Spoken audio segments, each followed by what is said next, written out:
Well, a very good evening, everybody. It is Sunday Night Live Material Issues. This is episode number 253, if you can believe it. I'm Mark Hershberger of Pop Detective Records. I'm over here in South Jersey. Got a little bit of sun going on later in the day, but it's been a cold, damp South Jersey just outside of Philadelphia. And but it's a great Sunday, and looking forward to our show this evening. David is normally here. Hey, Starman joined us. Thank you. Good to see you, Starman. David's normally hanging out with us, but he's on his way home from the airport, and of course his IPO Chicago, which he just finished a nice week-long run. So I got a text from him momentarily saying Rena had to stop and get gas in the car. But he's gonna be here in no time. But in the interim, we're just getting ready to go. Everything's been pretty hot over here in Material Issues neighborhood. We've booked a lot of great guests coming up in the very near future. Hey, Tim, good to see you. Thanks for joining us tonight. David will be here shortly. He's probably trying to fire his laptop up as we speak.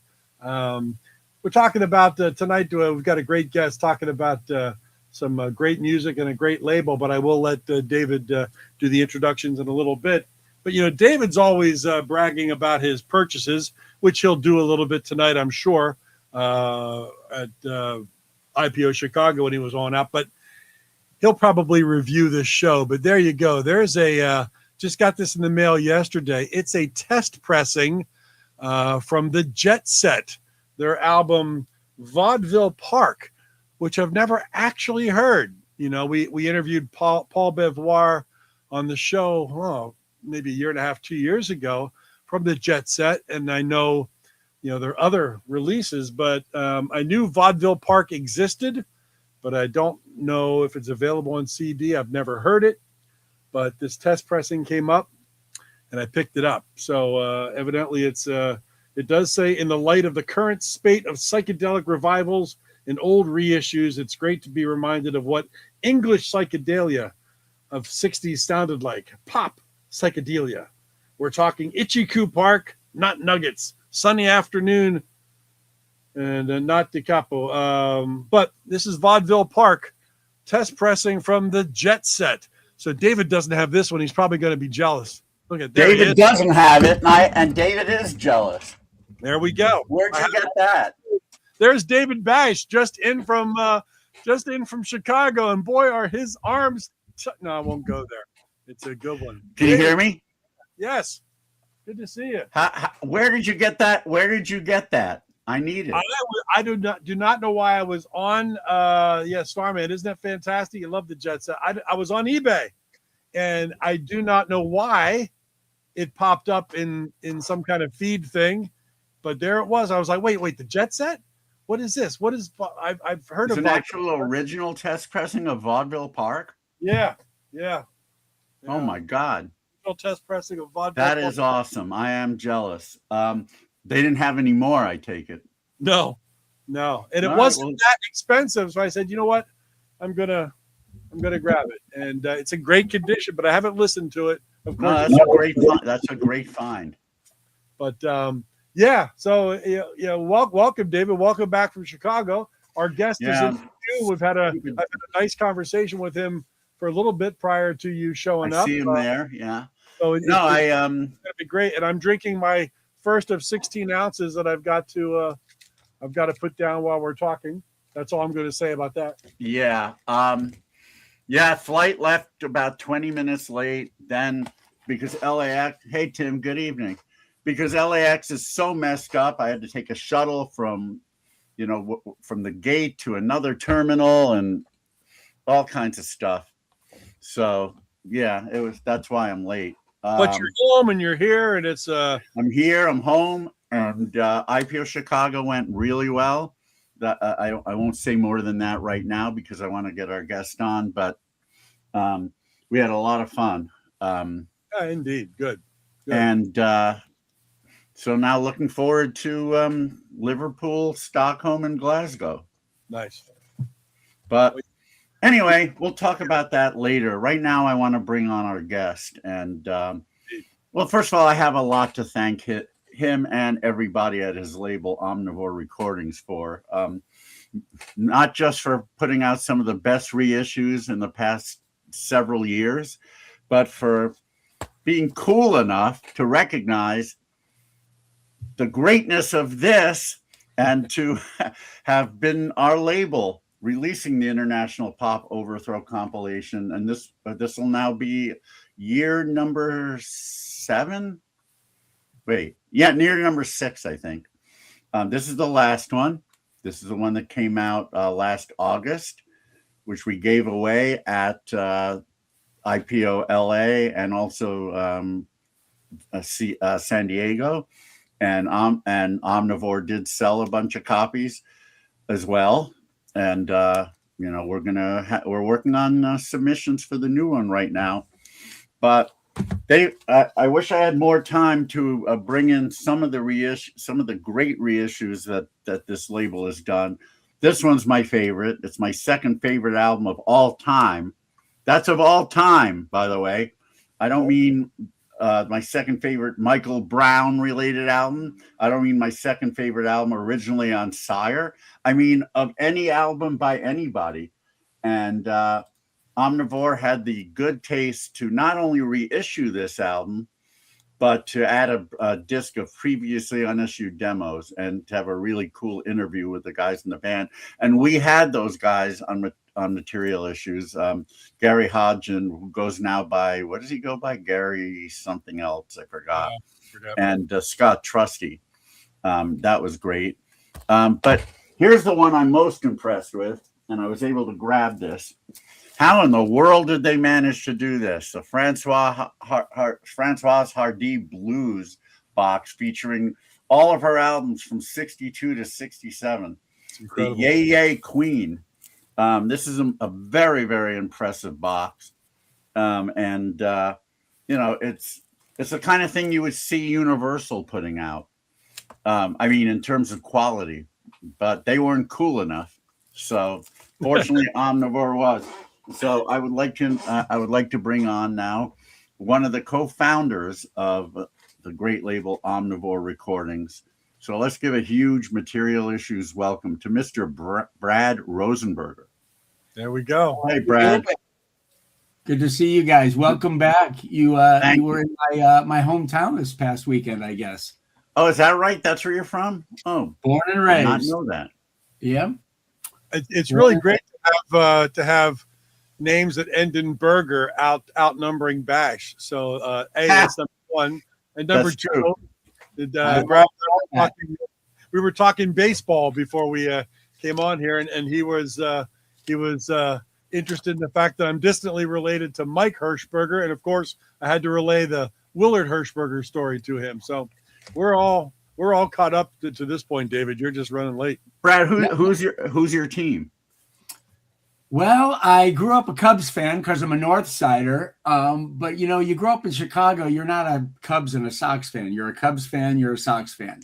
And so I was a Cubs fan. We never won. And the Yankees beat the White Sox every year. So I was a Yankees fan in the American League.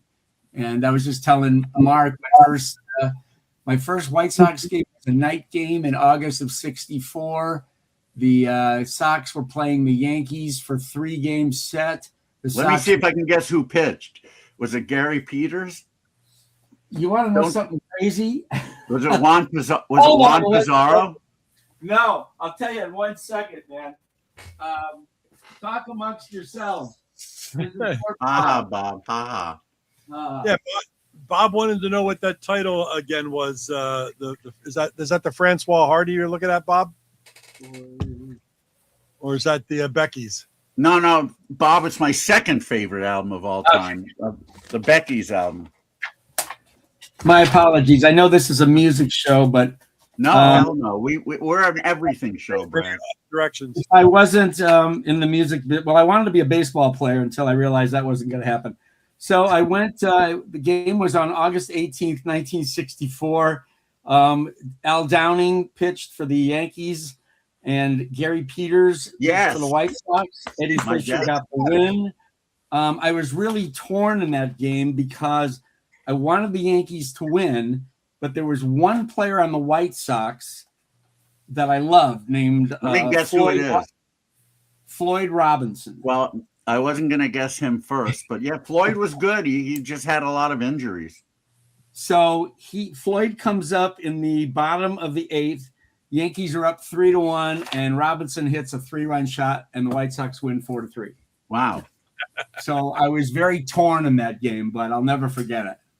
Torn maybe, but that way you can't lose. I mean, I got the best of both that night. It was incredible. Yeah, indeed. Al Downing was another great pitcher who, if he didn't get hurt and had to stop relying on his fastball, but he did. In 1971, he went 20-8 for the Dodgers. Yeah, no, he was a great Yankee. He also was the one I believe that gave up Henry Aaron's 715th home run. He did indeed. So. And my younger brother actually predicted the date and the inning that it was going to happen about a week before. Yeah. He didn't know it was going to be Al Downing, but right. We didn't know who would be pitching. I remember that. Yeah, very well. But anyway, we can talk about music. Thank you, David, for letting us put out the International Pop Overthrow these last 6 years. It's hard to believe it's been 6 years, but COVID just screwed everything up. So I can't tell really time. Did. Oh, it sure did. Yeah, it sure did. It just record business in general, but record business, the live music venue business. Yeah, everything. Yeah, and everything. I mean, and everything has just really changed across the board with just the record business and live music venues, and it's interesting to see where it's heading. I know Philadelphia lost so many cool smaller venues where smaller pop bands and things could come through and have a place to play. And now there's a few of the medium to medium large venues, but it's not for the smaller the smaller bands that can draw 100 people, 150 people maybe, and that's difficult. Now many of those venues have gone either tribute band, cover band, or just DJ. Yeah. So live original music is fallen by the wayside in a lot of venues, unfortunately. Well, it's kind of interesting because just as a sidebar, I actually also teach in my spare time at the Los Angeles Film School. So it's always interesting for me to hear what the younger kids, like how they consume music and this and that. And of course, everybody after COVID was itching to get back into the live market, and live.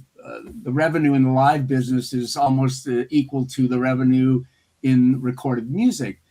But what happened, at least from my vantage point looking at it, you might recall that, especially in Los Angeles, but both Beyonce and Taylor Swift played SoFi Stadium for I think combined 9 or 10 nights.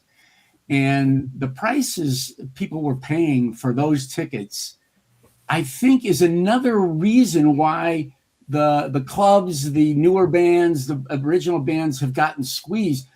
People don't have that kind of, how can people afford $50 albums, let alone $10,000 concert tickets? So I think it'll work its way back in, but I think that's what ended up happening. People were so excited, but they squeezed out the little guy. So. And I think another thing that I've noticed is especially, the smaller venues that have gone by the wayside, or just, nightlife in general, people don't, or venues aren't staying open as late as they used to. So a lot of the smaller venues, in Philly that go to the Khyber and whatnot, the headlining act wouldn't go on till 11:30 or 12 o'clock at night. Right. Yeah, I remember those days. Yeah, they're going to play till 1:15 easy. Now you drive by any venue like that, they're already shut down and closed by midnight. They're done. Yeah. And people aren't staying out, and people aren't drinking like they used to. And that's for sure. Yeah, I got 3 young kids. It's amazing how there's always somebody who's the designated driver. I'm actually proud of them. But I mean, it's really, it does show how when you educate people, things can change. So, Yeah. Brad, since we were mentioning COVID, how did COVID affect Omnivore's business? Firstly, in terms of people spending money, because I know in some businesses it actually increased because everyone was home and didn't know what the hell to do, so they went online and bought stuff. right. The other thing is, how did it affect your release schedule?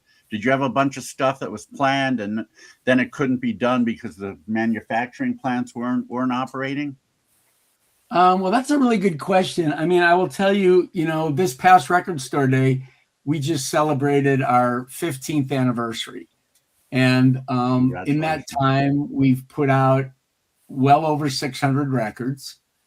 And amazingly, even through COVID, we pretty much, I wouldn't say that we put out a record a week, but we're probably somewhere in the 45 to 50 releases a year, especially with the 2 Record Store Days when we drop anywhere from 3 to 5. The last 2 Record Store Days, I think we've done 9 releases.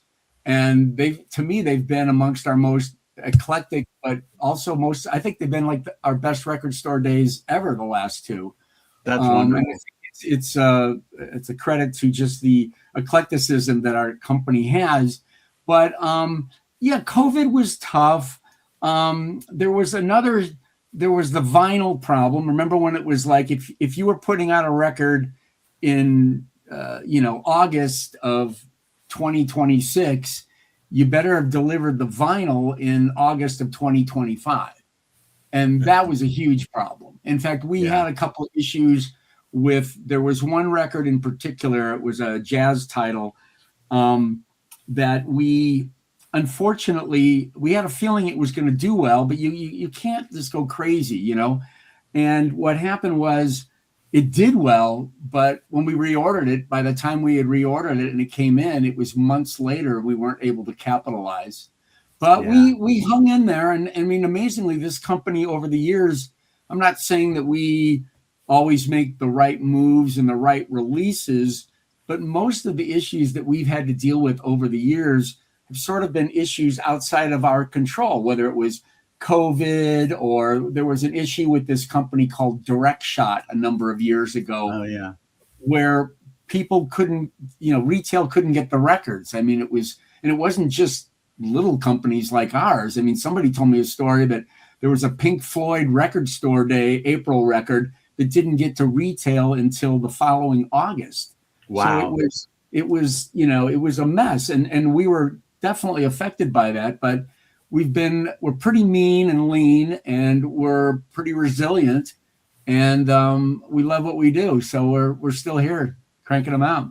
Hey, Brad, there's a question coming in from my good friend out of Toronto, Bob Reed. He says, Brad, are you selling predominantly vinyl these days as physical product, or do you make CDs at all anymore?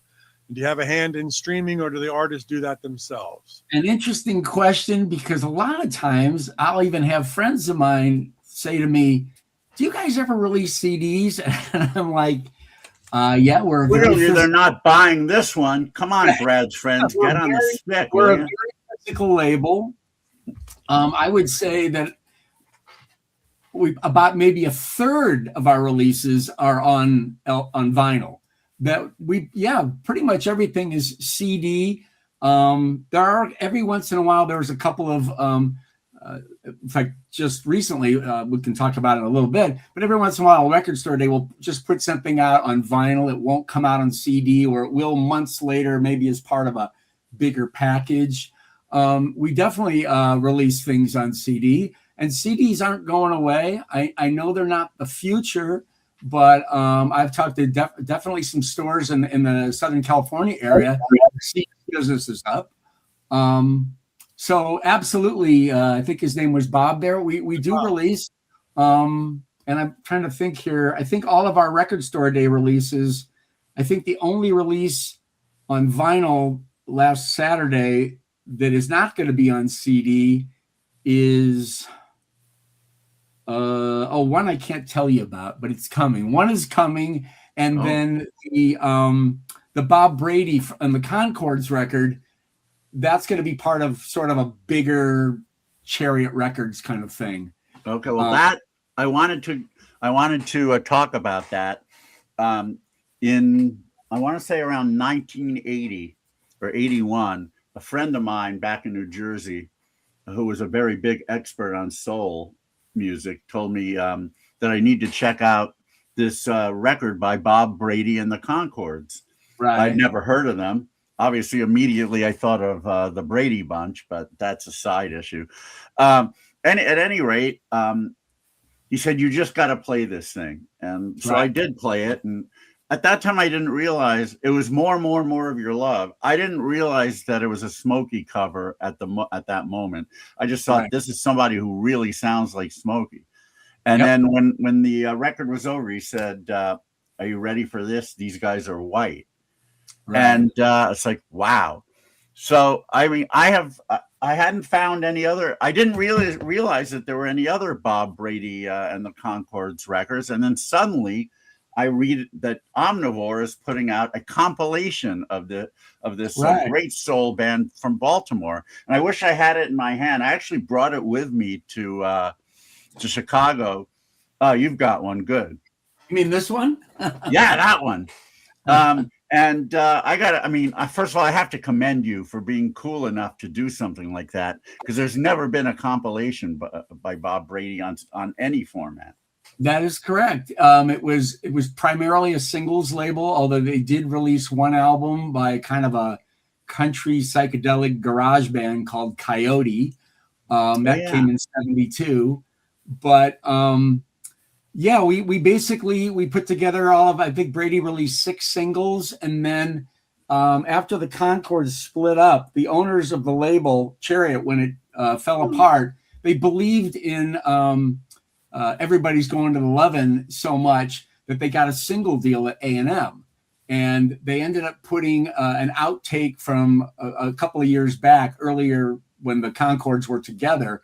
But it was just a Bob Brady solo record. It's called I Stand Accused. So we have the 6 singles with both A and B sides. And then we have the 1972 non-LP B side, I Stand Accused. So it's a great collection of, what became known as Northern Soul. Yeah, Northern Soul is one of my favorite genres. Wyatt, holy cow. I know that dude. Wyatt Funderburk had a band in Nashville called Second Saturday, which was one of my favorite pop bands. Early on when we were doing IPO, they played it in, I believe they came to Chicago and then played it a few times in Nashville. I think one was a reunion show, and they were amazing. And Wyatt's put out his own records as well since then. And God, I haven't spoken with him for a long time. But Wyatt, just know that whenever you want to do IPO anywhere, whatever you're doing, let me know, because you're invited. Okay, I got something to say about Wyatt. I've never met him before. In fact, I don't believe we've even spoken on the phone before. But I got hip to his Beach Boys podcast, which started, I guess, in 2017. But I did not get hip to it until literally about a week after Brian Wilson passed away. And a couple of really close friends of mine who turned me on to the Hickey podcast, turned me on to Wyatt's Sail On, the Beach Boys podcast. And I went down a rabbit hole hard, because the Beach Boys and Brian and Dennis in particular are kind of my, the Beatles got me here, but after that, the Beach Boys sent me into Nirvana. Anyhow, in listening to Wyatt's show, I'm like, I got to know this guy, but I cannot figure out how to meet him until I listen to every episode, which took me from about June to Thanksgiving. And by Thanksgiving, I had listened to all the episodes, ended up, long story short, reached out to him, had made connection with him. Great guy. I love his, I know I'm on your podcast right now, which is great. But for anybody who's in the Beach Boys, man, this is like, I've been into the Beach Boys since 1971. I am probably in the last 6 months more into them in the last 6 months because of his podcast than I've ever been. And it's just the work they do is extraordinary. So, right. I agree. big props to Wyatt. Big props are right. By the way, my all-time favorite album by anybody is Sunflower by the Beach Boys. And my third favorite album is Surf's Up by the Beach Boys. With the Beckys in between. Yeah, wow, that's pretty crazy, but those are great choices. No, you didn't derail anything. You're cool. Have you watched Material Issues before, Wyatt? We derail all the time. It doesn't. Yeah, there's no format. There's no format that we have to abide by here. We can talk about anything. Wow. But God, I was thinking about something. Well, I mean, the fact that you talk about with such reverence that Beach Boys, the podcast that Wyatt has, not everybody who runs a label is as much of a music fan as the people who run Omnivore. When you were young, what were you listening to then? Did you have older brothers and sisters that informed your taste, or did you just kind of discover things on your own?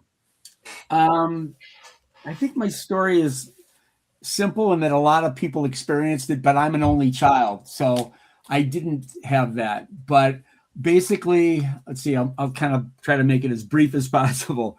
My mom was a school teacher. I loved music. My father used to whistle all the time. And the first record I ever got was 1963, Walk Right In by the Rooftop Singers. Nice. And because my mom was a school teacher, she was always very interested in culture, social culture. And so my grandmother was living with us. My grandmother, she had a console television in her bedroom, which is like, the biggest thing. Nobody I knew had color TV, and nobody had a TV that looked like furniture, right? So my mom literally made me watch the Beatles on Ed Sullivan on February 9th, 1964. And, I didn't want to do it. I was ready to go back and let her play with my baseball cards. And I'll never forget that day for as long as I live, because it informed the rest of my life. And by the end of the show, I didn't even have to wait to the end of the show. By the end of All My Lovin', I was like, I don't know what that is, but I want it. Yeah. And so I made a deal with my dad when I was 8 years old, and in lieu of an allowance, I got a 45 every week. And with the exception of a little blip, when I was in fifth grade, I've been collecting records solidly since 1966, and I was very fortunate to grow up in Chicago. We had two unbelievable top 40 stations, WLS and WCFL. I became a complete nerd. I have every WLS Silver Dollar Survey from 1965 to 1972. I just, music is my DNA, and I have no idea what I would do if I wasn't doing this. Yeah, I share that. Yeah. One of the things that's great, and you can attest to this too, we're probably about the same age. I'm 67. I am 68. All right. So, yeah, more or less exactly. All right. Well, we're going to have to get you to play. We have a game called. We discussed this earlier. Oh, you did? We're going to have to get you to play Beat the Bash, because you probably would be a really good competitor for me, especially being about the same age. And you got started a little earlier than me, so the 60s ones, you may kick my ass. But one of the things that was great growing up, I grew up in New York State, and WABC was the big New York station that I listened to constantly. And you had LS, which and even on those stations, and especially on the smaller ones, the regional charts were amazing sometimes. You would see, like, I imagine, for example, in Chicago, let's just take that. I Confess by New Colony 6 is probably a really big hit on the local stations, but not, we would never have even heard that in New York. Forget about it. Yeah. I mean, a few. What was that? Pardon? We're in Love, Crying Shame's top 5 record on LS. Isn't that great? I mean, and then I would, growing up in New York, I say, what? Huh? Yeah. But yet, it becomes part of your memory. It becomes part of the soundtrack of your life. Sure. And, I have others in New York that were big that may not have been big in other cities. So that was the best part of the charts back then. This is a little bit later, but I found out about it years after the fact. But there was a Bill Withers record. It was probably like his third or fourth single called "Kissing My Love," and I thought it was it was number one on WCFL. And then I remember looking at my Whitburn book, and it was like 34. I'm like, how is that possible? But it was, you know. But the DJs, those DJs were my tour guides, really. Yeah. I mean, I could tell you, you know, Clark Weber from 6 to 10, Bernie Allen 10 to 2, Dex Not Card, the baseball player. right? No, from the Senators. Dex Card did the Silver Dollar Survey from 2 to 6. I wrote Dex Card a letter when I was 8 years old. I wrote him a letter, said I was a fan, and I wanted him to send me older surveys because it started collecting. Yeah. And he wrote, I still have it. He wrote me on WLS stationery. He wrote me a nice note, sent me a bunch of surveys with a little, it's probably like 3x3 black and white autograph photo from Dex Card. You know, thanks for listening or whatever. And gratefully, I still have that. But yeah, no, those guys were they were my teachers, you know. Wow. Ron Riley was my favorite. We had, of course, Cousin Brucey was our most famous, but my favorite was definitely Dan Ingram. I could listen to that guy forever. And there's air check. There's probably air checks of all these people on YouTube now. I'm deep down the air check rabbit hole too. I had a feeling.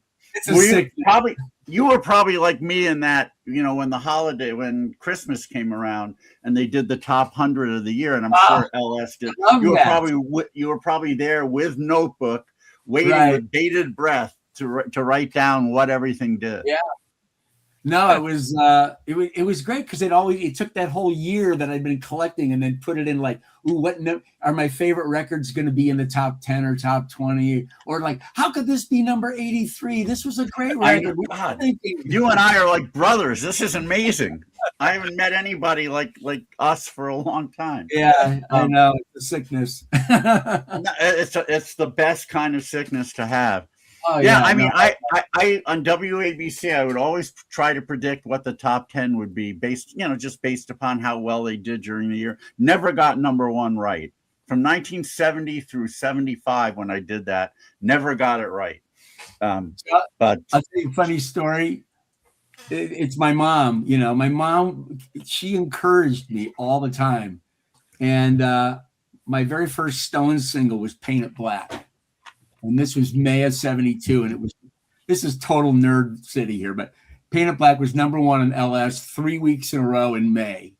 And I think the next survey was June 1st, 1966. And my mom and I had a bet. She said Hanky Panky was going to be number one. And I said Paint It Black was going for number 4. And damn, my mom was right. And it was a green survey. I mean, I still remember this. A green LS survey. Don Phillips, East of Midnight, was the disc jockey, and Hanky Panky then went on to be number one for 4 weeks in Chicago. So, Mark, if you didn't know any better, if you just heard a disembodied voice, you would think you were talking to me right now, wouldn't you? Exactly. All these arcane details and just loving remembering this kind of stuff. I'm just sitting here thinking that, you know, you guys were separated at birth or something. I think we were. It's amazing.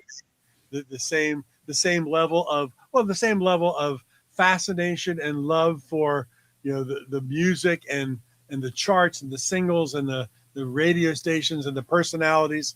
Yeah, I've been listening to this for many years from David, Brad, and now to sit here and to run into you, to have that kind of passion, it's wonderful to see. You know, I love history too, that's why you know, being at Omnivore is so perfect for me at this stage of my career because really kind of what this is going to sound a little bit, I suppose, snobbish, but we do look at what we do as sort of like musical curators and historians. You know, kind of not only letting people know about music that we think that they should know about that maybe they don't, but also putting in perspective certain things that, you know, giving things another chance that never had the right chance from the get-go. We've done that with so many. Was there any particular? And I know we're jumping around here. We're not we don't have to be chronological. Was there when you started Omnivore? Was there a particular label that you wanted to model after? Because like Rhino, for example, may come to mind in that. But was there any label? Look, I'm not gonna lie. Well, I was the last member to join Omnivore. I joined about 6 months before we put out our first record. But I don't think there's any question that just the name itself is sort of a nod to Rhino. But it also means that an omnivore is somebody that likes everything. Right. And that's kind of like, I mean, with the exception of heavy metal, and we tried once a few years ago, we weren't able to do the deal on this one thing, but we've pretty much released almost every type of music, including spoken word and comedy. I mean, we've even occasionally released new music, which we love. We love new music, but you have to be willing to spend and lose a lot of money in this day and age. And I think we try to stay in our lane, which is if we're going to do something new, it probably should be from somebody who's already established. And even then we got to because we're not in the job of, trying to mess up people's careers with their new records. We'll tell you very honestly, this is what we think we can do for you. And if you're looking for, we'll tell you what we can't do, because, if you're looking for us to spend, $25,000 on marketing, which is nothing, that's just not how it works in the catalog world. Yeah. I can't remember what the question you asked me was, but no, was there a particular label that you modeled? I think that all four of us have come from, we all have I don't know what it is now, but well over 100 years of real music business experience at record labels, publishing companies. I mean, I worked for a record producer in a studio for 7 years, and we made records you've never heard of. And the last year I was there, we had 7 top 10 records. Wow. So we've all kind of collectively sort of seen it all. And we always figure that if we need to find somebody or get to somebody, that if one of us doesn't know the person, one of us knows how to find the person. Right. And I think that that's been our strength, if you will. And the fact that I was talking to Mark earlier, that none of our musical tastes, we certainly like a lot of the things, that everybody likes, but we don't it's not like we're all like power pop people or all R&B people. We're very eclectic amongst ourselves and individually and collectively. So I think that that's what makes us interesting. Yeah. And who are just so people know who are the group of owners? Well, Cheryl Pavelski. Cheryl's the founder, really. I mean, she was the one that put us knuckleheads together. I met Cheryl probably about a dozen years before we started. It's actually a great story. Let me tell that story after I introduce everybody. Cheryl Pavelski. Cheryl comes from the catalog world. She was at Capital EMI. She was at Rhino, and she was at Concord. I think the next person that she got in was Greg Allen. Greg he probably designs 98% of our releases. He's also a photographer. Cheryl knew him. I believe they worked together. He wasn't an employee at Rhino, but he did a lot of the art for the Rhino handmade projects. He's been around forever. I mean, he's shot everybody from, Brian Wilson to Ray Charles. And then Dutch Cramblett. And I didn't know Greg. I didn't meet Greg and Dutch, the other partners, until I was brought in at the end. But Dutch comes from sales. He was at EMI for years. And I'm trying to think, where was he? Oh, he was at SBK when that label started out and had that great success in the 90s. And then they brought me in, and I came from record. I mean, I used to work for Richard Perry, who was a record producer. Yeah. owned his own Studio 55, owned his own label, Planet Records. So I really got to see how records were made, soup to nuts. And then I left Richard, and I became the first film and TV person for Joe Bett and Motown in 1987. Oh, wow. And I was very lucky because when I walked in, it was literally when television, it was like Murphy Brown, Tour of Duty, The Wonder Years, China Beach, all of them wanted to use authentic music from the 60s and early 70s, and I could do deals left and right. And then I left there. I went to Warner Chappell. I was at Warner Chappell for almost 21 years. While I was at Warner Chappell, we at some point signed the catalog of Robbie Robertson. I'm a huge Robbie Robertson and the Band guy. Yeah. And the funny thing is that about, I don't know, I've been there maybe 6 or 7 years. And I had a buddy of mine who worked at Capitol in the marketing department. And we had lunch one day. And I said, man, it would be great to find some things that we could work on together. And I said, well, we just signed Robbie Robertson. So I went back to my office. I wrote him a letter of all these things that I thought they could do, just based on the fact that I'm a record collector. I've been in the private pressing areas, in the record shops that sell records with no labels on them. I mean, when I'm into somebody, I go down the hole, right? Yeah. So I wrote him this letter. He leaves. Unbeknownst to me, he gives the letter to somebody who comes in who's a catalog person. I think it was Tom Werman, Met with Tom Werman. I resent my letter to him. He left. Anyhow, literally 3 years after I wrote the letter, I get a phone call one day from a woman named Cheryl Pavelski. And I'm thinking, man, I think I've seen that name on records before, but whatever. Hey, how's it going? And she literally says to me, hey, I'm at Capitol in the catalog area. Doing some reissues from the band. And I've got this letter that you wrote to somebody 4 years ago. And I'm wondering, can you help me and assist me in what I'm trying to do at all? And I was just like, are you kidding me? Oh, God, you were listening. I mean, it was so bizarre. And we went out, we had dinner, and we just hit it. So for the next 12 years, we were just pals, get together, blah, blah, blah, blah, blah. And then she calls me up one day, and at that time, it was, as we call it, my time in the barrel. I'd been at Warner Chappell almost 21 years. They were new bosses, came in, cleaning up stuff. It was my turn to leave. And she called me up, and I was married at the time. And I said to my wife, I said, I mean, I don't want to go work for another big company and have to talk to the CFO every week about our numbers and manage 40 people. And I said, I want to have fun,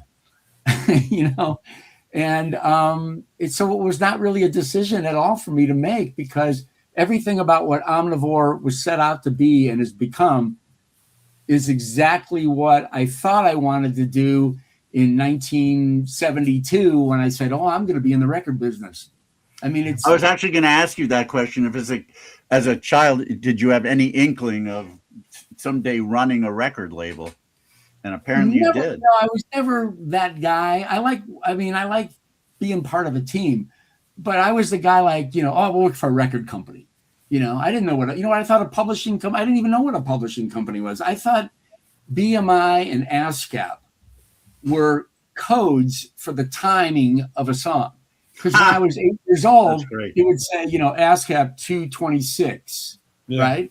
And so I thought, okay, it must mean time. So this funny thing. So my copy of Penny Lane by the Beatles and Strawberry Fields, I got a copy of it, and it just said BMI. There was no timing on it. So I took my watch out, I timed it, and I actually wrote on Penny Lane 2:59. So, I had to have the time on there. Sure. Anyhow, so I know we covered a lot of ground there, but yeah, it's I've been really lucky. I've worked for Richard Perry and Lester Sill, two industry giants. I learned so much from them. And when I was at Warner Chappell, my boss Rich Shoemaker and our chairman Les Biter, They literally just said, do what you do. And I was selling music for film and television people.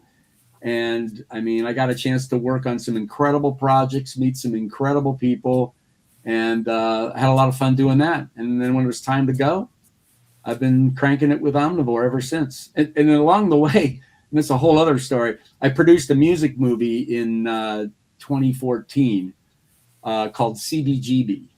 Yep. That starred Alan Rickman as the late Hilly Crystal. Oh, yeah. Wow. Yeah.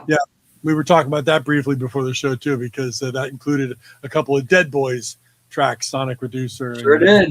My Mouth. And we had Rupert Grint from Harry Potter played Cheetah Chrome. Yeah, exactly. And Cheetah Chrome came on set, and he did a cameo for us. He was a cab driver. Oh, wow. Great guy. Yeah. That's my And we had the late Taylor Hawkins played Iggy Pop. Yes. Really? Yep. Yeah. Wow. I've never worked harder in my life. I'll tell you that. No, you all right. So obviously you've got 3 partners. When someone comes up with a passion project, let's say, not a slam dunk kind of thing, but something that you really want to do, how does it determine whether or not you get to do it? Does it have to be a universal vote, or does everyone just get 1 a year or 2 a year? How does that work?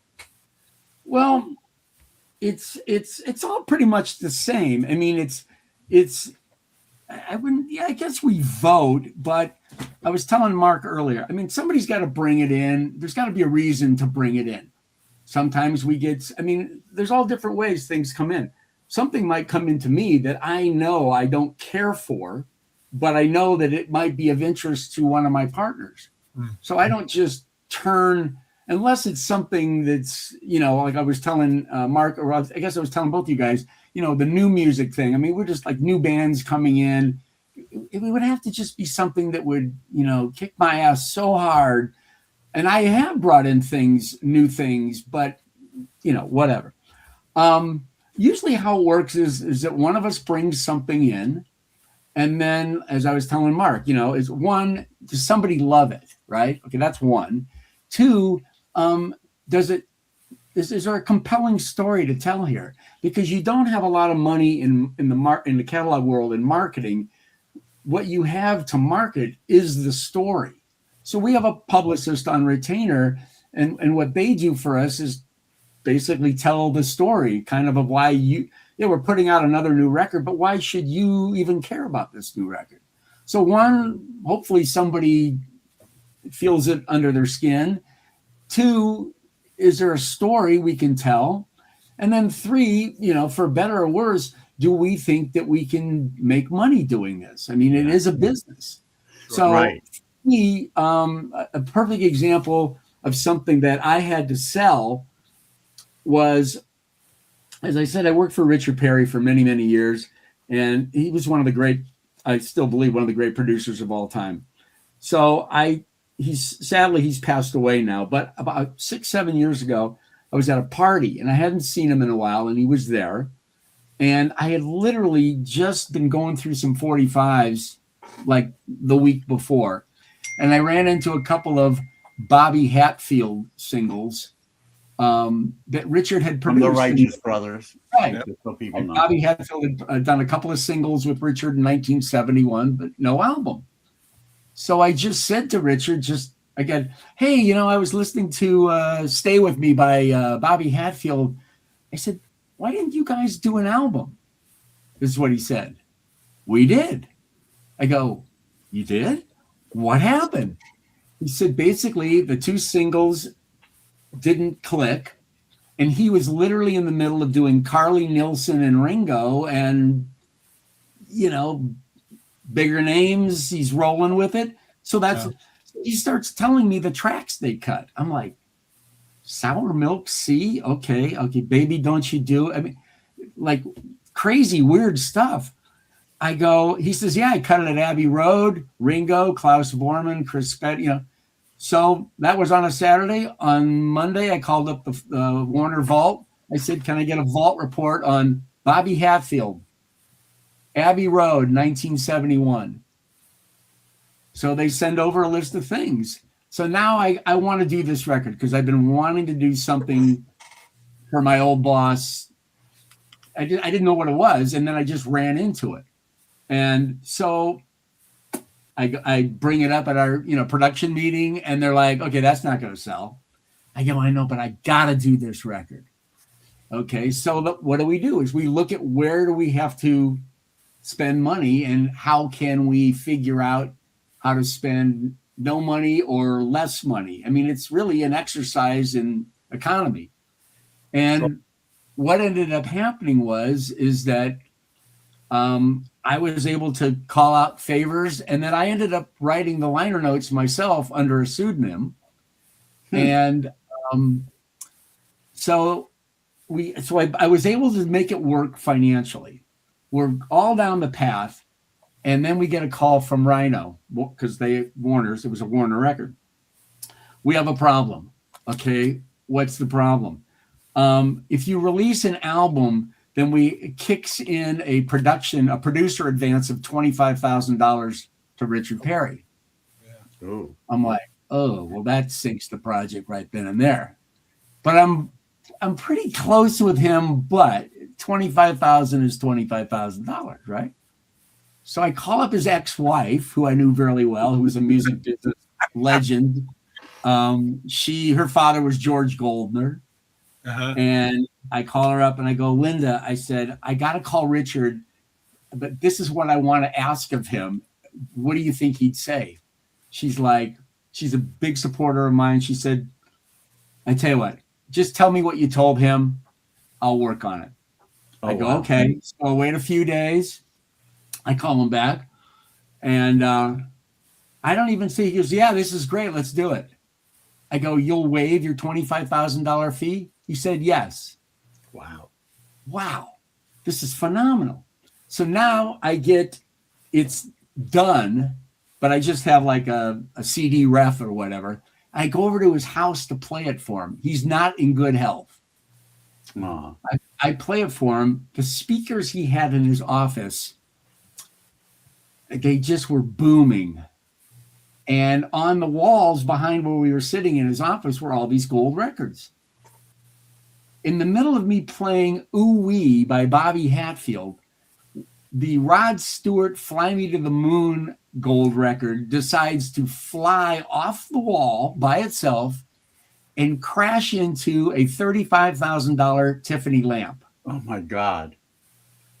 And he picks up the pieces and he says to me, I can't imitate him because he used to have a stutter and it's just not cool, but for public knowledge. But he literally says to me, do you think it can be fixed? And I'm like, I have no idea. So I cost him about 60 grand for a record that did not put 60 grand back in his pocket. But I will forever be grateful to him for letting me do that. I think it was worth doing. It's a terrific collection that nobody knew about.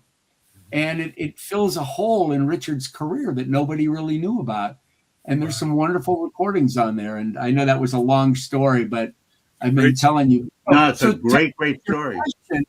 Is if we really want to do something, if one of us is so passionate about something, but we can't pencil it out right. I mean, if we're really passionate about it, it's not like I'm going to go, the sales guy said we can't do it because we can't make money. I will try to figure out how we can do it because we are a company built on passion. No question about it. But we want to keep making records. So you have to make wise decisions. The record got reviewed and it actually did better than I thought it was going to do. But, I'm not leaving the company and retiring anytime soon. So, right.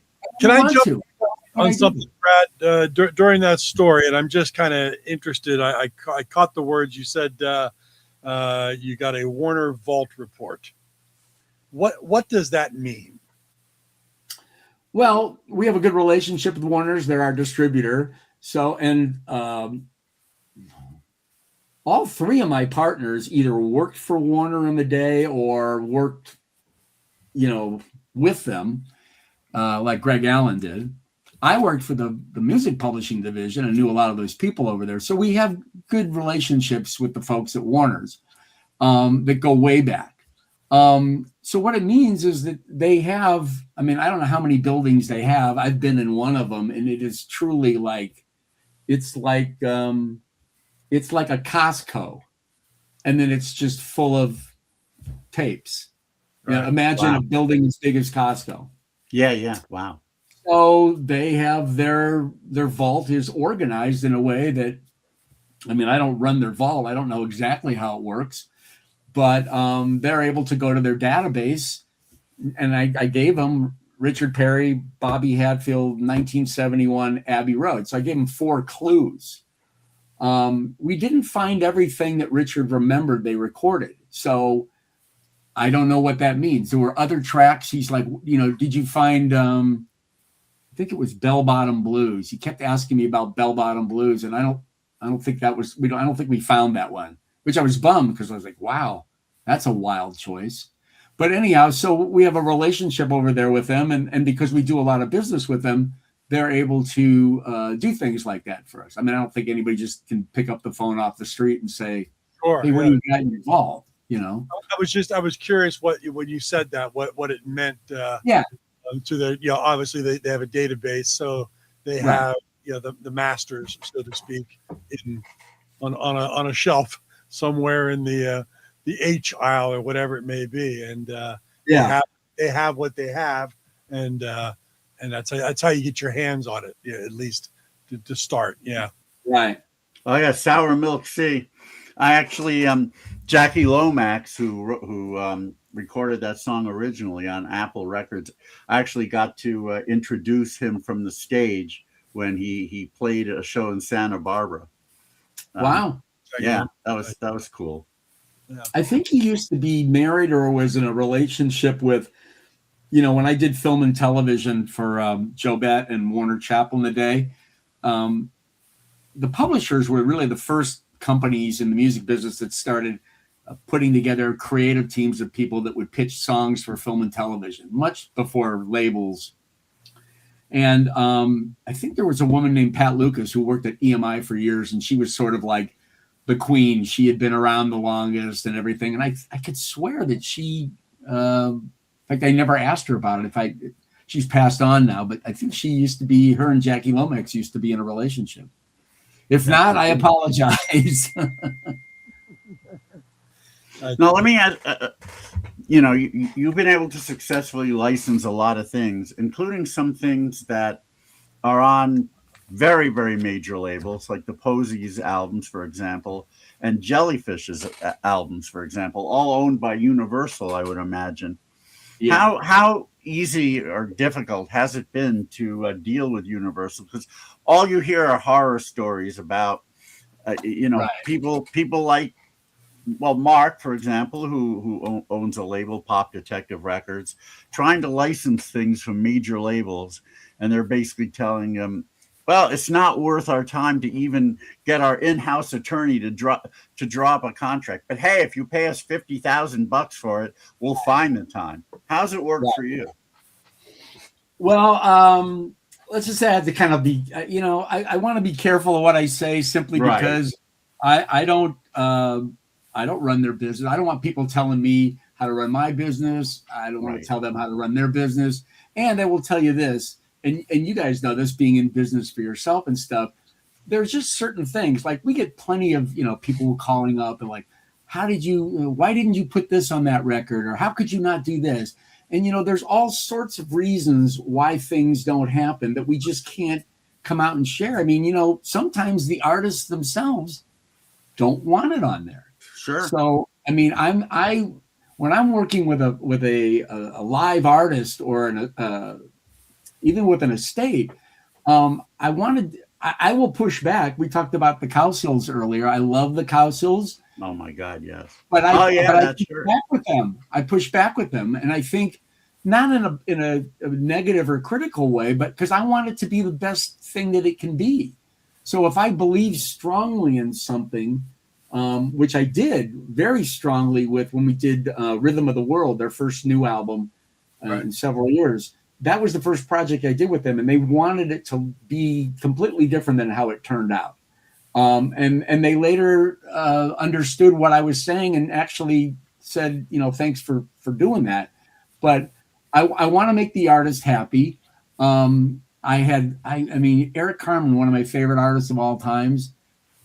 I ended up having this relationship with him that I felt like every time I was on the phone with him, he was on the couch and I was, doing this. Right. But how do you feel? Yeah.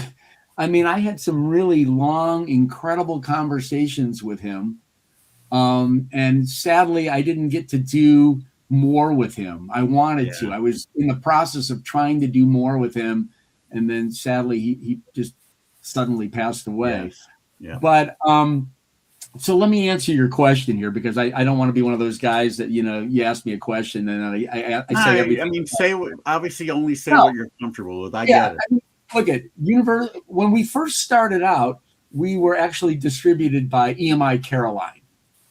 And those Jellyfish titles were under the EMI Caroline. EMI Caroline and EMI and Capitol, they had not merged with Universal. Ah, all right. So we were able to, if you look at our releases in probably the first, I don't know, maybe 75 to 100 releases were distributed by EMI Caroline. And because of the relationships we had with people there at that time, we were able to release, a previously unissued Motels record. We were able to do those Jellyfish records in ways that people, really loved. Sadly, when Universal and EMI Caroline merged and we wanted to redo our deals and do other things, we ended up doing 5 Jellyfish releases. Yeah. We ended up doing 3 more than they did as a living band. Right. Anyhow, we just weren't able to move the needle with Universal in a way that made any financial sense for us. Yeah. And I get it, I mean, a lot of these companies, unfortunately, they get so big, they'll tell you that, 20% of our catalog makes 80% of our money. And so what happens to the other 80%? It's the low-hanging fruit. And we like to address the low-hanging fruit because we know we do records they'll never do. Yeah. We've had a wonderful relationship with Warner's. We've been with them 2 different times. We were with them, we left, and then we came back. It's phenomenal. They seem to get what we're doing, and they have been phenomenal to us. I think the folks at Universal, somebody told me a long time ago, and I have no problem saying this because it takes right into what you said, Mark. But somebody told me once that the folks that they powers that be at Universal hired some company to come in, and because I've been through this before when I was at Warner's. They hire these there was a company called Bain Consultants, and they're money people, and they come in. The bane of your existence. Believe me, there's a lot of irony there, right? They come in, they meet with everybody in your company, and then they leave. They cost a 7-figure consultancy, and they tell you where to cut back in your company and where to add resources. I had to do that twice when I was at Warner's, and I had long conversations with the people trying to explain how music publishing worked and how film and television worked. And it just wasn't, at the end of the day, they sort of got it, but the recommendations that they gave, the company didn't do at all. Right. Yeah. So what I heard was many years ago is that probably Universal had a company like this come in and say something along the lines of, we've looked at your company, and anytime anybody requests anything from you, whether you do anything or not, it costs you $1,200. Yeah. And so I guess the powers that be are, well, we're not going to release that stuff anyhow. And unless you're writing me a big ass check. Right. Yeah. Okay. And so it's unfortunate because I think at the end of the day, who really loses are the songwriters and the artists. Yeah. And the fans of this stuff. The fans are the people that made those people, successful to begin with or noteworthy. And it's just a really sad thing, but that's the way they run their business. And I also think some companies don't want to have smaller companies release something and then, God forbid, it become successful in some way. And then how do they explain that to the powers that be? Right. But I can tell you that when the deals that are made with the major companies, they do not give you sync rights, which means that we can't take any of the music that we release and put it in motion pictures, television shows, commercials, or video games. Right. And they give us no digital rights. So really, at the end of the day, if we got super successful with something, it's not like we're going to sell 500,000 units. Sure. And we're not going to sell 100,000 units. That's just not the business we're in anymore. And I think it's really sad and unfortunate because there's so many great records out there that need to either come out for the first time or get another look at it. But for sure. Yeah. Do you have a similar situation to Universal with Sony, or is it a little easier with them? I would say it's equal. I mean, yeah, they're both kind of different. what I thought. Yeah. At the end of the game is the same outcome. There's a great record. I don't know if you know this one, but you might, from 1980. Remember the band Sailor, who had some really big hits in the UK? They had an album. Tracks, and Phil Spector produced a couple of sides. Yep. Yeah. They had a lineup change in the late 70s, and in 1980 released an album called Dress for Drowning, which is among my favorite albums of all time, and it's never been on CD. It's, Columbia put it out at the time, and so I'm sure Sony owns it now. And I was hoping maybe it would come out in Japan that way, but it never has. Yeah, every once in a while. I'm thinking now when you said Sailor, maybe I confused them with somebody else. I can't remember. Well, they had some big hits in the UK, one of which, off the top of my head, I remember is Glass of Champagne. They never did any. They did have records come out here, first on Epic, I believe, and then ultimately on Columbia itself. But they didn't, they didn't chart here. They made no headway. They were just very big over there. But this one album I thought is great. Oh, look at this. Wow. Well, Mason Shade 2512, thank you very much. Savaloy Dip was one of my first projects that I brought in with the label. And that's one of my favorite projects. I wanted to do that on vinyl, but I wanted to do it for Record Store Day. Let's just say that they didn't agree with me. And that record has a very interesting story to it, but I'm glad to know somebody knows of the record. Yeah, that was a terrific one. That was a missing link between Oh Lucky Man and the, between Yesterday and Today? I can't remember what it was called, but it was a fully made record with artwork that actually came out somewhere on 8-track. I actually have an original commercial copy of the album on 8-track. And when we did the record, we couldn't find anybody at Warner's that knew why it got pulled. Well, anyhow, you guys can find that. I did that one many, many years ago. It's a terrific record. And I have been running the banner every once in a while, omnivorerecordings.com. Great website. That. Yeah. Thank you. Great website. People looking for a lot of these things we're talking about on the show tonight. That's where they can where you can find them. It's a great it's a great resource. A lot of great things. Starman says cornerstones of his collection. Wow.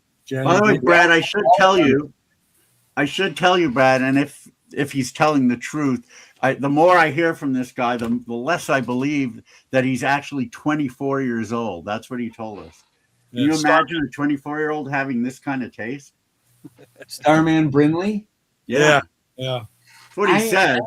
I guess that Starman Brinley, do I see you on Tuesday nights? Hasn't answered that that's yet. the same question. Well, we'll give him a chance to answer that one. Maybe not. I've recently come in acquaintance to somebody on a Zoom call I'm on. There we go. Oh yeah, all right, man, my man. Well, thanks for all that you do. He really is 24, huh? Tim Allen. He's a star man. He really is. I mean, I'm very, very impressed. Well, I gotta tell you something. It blows my mind and it warms the cockles of my heart to find young people loving our music. Yeah. And that's, and like, I don't even know if why it's still on, but that's what I loved with his down the rabbit hole look at the Beach Boys. Because I've been around that Beach Boys circle, either in it or looking on the outside in, for many, many years. And look, at without saying anything mean or negative, but it's pretty, it's crazy. But the music is so amazing that we keep coming back. But for years, I've been wanting and hoping for new eyeballs, new ears to bring this music back up. I mean, I got very close to actually making a movie, a biopic on Dennis Wilson, and it fell apart on the launch pad, and then I ended up making CBGB. But the point is that there's a bunch of new people now. There's two guys in particular that I've got to know through Wyatt's podcast that are incredible. The work that they do for that show is, and they're young guys, you know, and they're not, they don't, they make me laugh, but I respect the hell out of them, because I know all of us older yo-yo Beach Boy guys. I mean, and it's like, I know I'm one of them, you know. I like to think I'm not, but I'm, you know, I get it. I'm one of those guys. And I love that these new kids come in, and I just always say to them, just remember, stay with the music, enjoy the stories, but stay with the music. Because if you get sucked in, you know, it's hard. It's hard. Are you a Beach Boys collector as well? Oh yeah. Let me tell you something cool that I found. You may have this, but one of my Grail albums was always, by now you probably know about this, if not through the podcast in some other way. Beach Boys Holland, the album that we know came out, that we know and love, didn't necessarily come out that way in other countries. In fact, in the Netherlands, the album came out not with Sail on Sailor on it, but instead a track called We Got Love, which actually ended side one. No Sail on Sailor, but yes, We Got Love. The record starts with Steamboat, which makes it a completely different record. Yeah. I had wanted that album so much. Finally, I looked on Discogs, and somebody had one for reasonable within, you know, the parameters of collecting. Someone had one. The only thing was it didn't have the, you know, the Mount Vernon Fairway 7-inch. And you know, if you're gonna collect stuff, you know, even though obviously even though I have it as a US thing, I want the whole package, especially when you're paying that much. So I was still considering buying it, and then I looked around a little bit further, and lo and behold, there was a guy in the UK who only had that 7-inch from the Netherlands record. I don't know how he got it, and I don't know how he even thought to list it, but I ended up getting the one without, the full-length album without, and then the 7-inch separately. So now I have them combined. Do you own that record? I have that record. I also have, what's interesting is that record doesn't list We Got Love on the back cover. No. But the Canada issue does. But it has We Got Love on it, but it doesn't, it has it on the back cover, but the song is not on the vinyl. I think I've seen a few like that. Yeah. My Holy Grail Beach Boys, which is not even a Beach Boys record. Well, no, my first, it took me years to find Surfing Down the Swanee River, and I paid through by the Honeys, and I paid through the sure. And it's, you know, now that this demographic is dying off, it's not what it used to be, but I don't care. I've instructed my children to bury that record with me. but the one that was the hardest for me to find, I finally got Dennis Wilson's Sound of Free with a picture sleeve. Oh, nice. I don't own that. I love that. It once, and I paid a lot of money for it, but I think I'm taking that one with me too. You should. You can take some things with you. Both sides of that record are brilliant. I have to admit, I like Sound of Free better than Lady, but I think they're both great. Well, I love the Beach Boys, but it was that 1971 article in Rolling Stone that's what put me down the deep end, because I mean, normally a positive. I mean, I am a positive person. I think I'm very passionate, but it was that whole article was about the dark side. It was about the Smile collapse, and it was about Dennis and Manson and the whole thing. And I just bought into the story. And then the music to me was it didn't sound like the music Dennis made is so beautiful. And yet when you think of the one-dimensional way that the media has portrayed Dennis Wilson for years, it's really a shame, because the guy was so incredibly talented and his music deserves to have a wider audience. And I'm actually happy to say that, recently Rainbows was used in this new show called DTF St. Louis. And it was I've heard of that. Yeah, and it's also in the Project Hail Mary film. There it came back. I think that, I had a lot of great ideas for the Dennis Wilson biopic. I was going to score with his, I was obviously going to have a lot of his records in it, but I wanted to score it with, I wanted to take things like Cuddle Up. I wanted to just do track mixes. I wanted to take the instrumental track mixes of all those great ballads and stuff and score the movie with that in addition to the records. And that is my one. I still am trying to figure out a way. I've got a couple of pals that would like to do something with that. It's just, making a movie is a lot harder than making a record. Speaking of movies and Dennis Wilson, I've seen Two-Lane Blacktop a few times, but it's been a while. I'm trying to remember, is there enough music in that movie to make a soundtrack? Because that'd be a great project.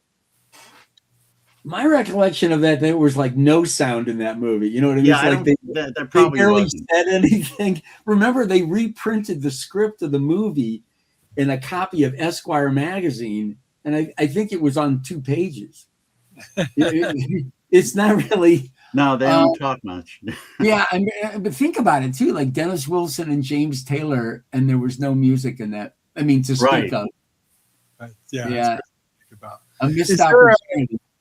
Brad, is there you talk about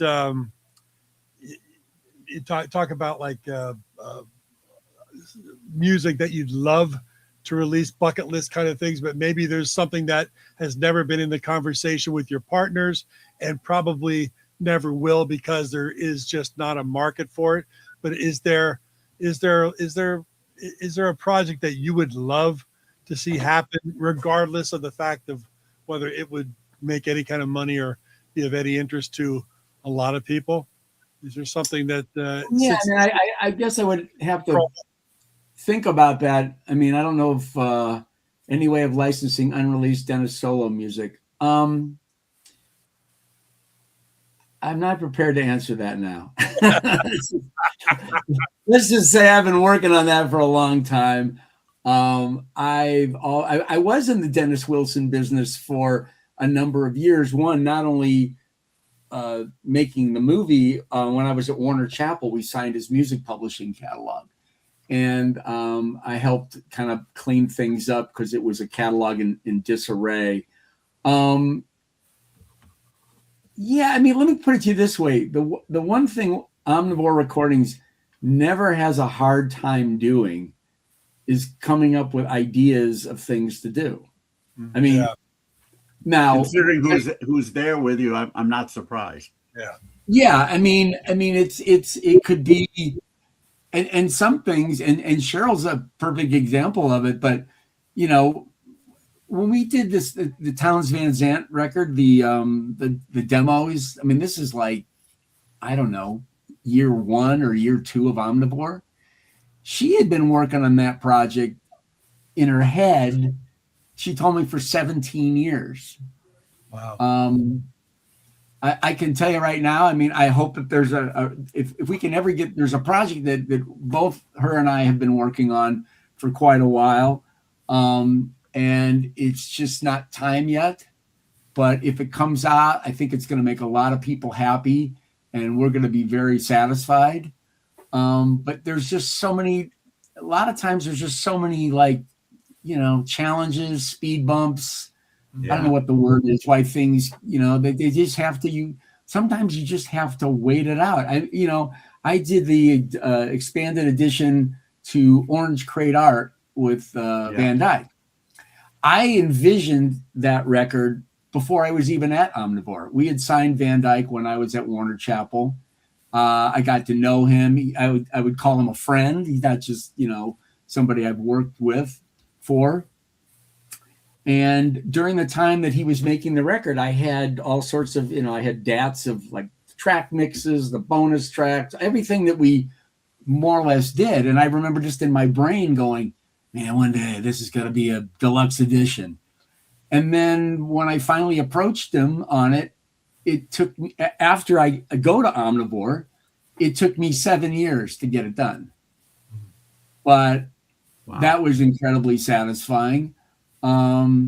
Yes, I have a rare promo poster for Pacific Ocean Blue that Dennis actually signed in front of me at a in-store appearance at Licorice Pizza in October of '77.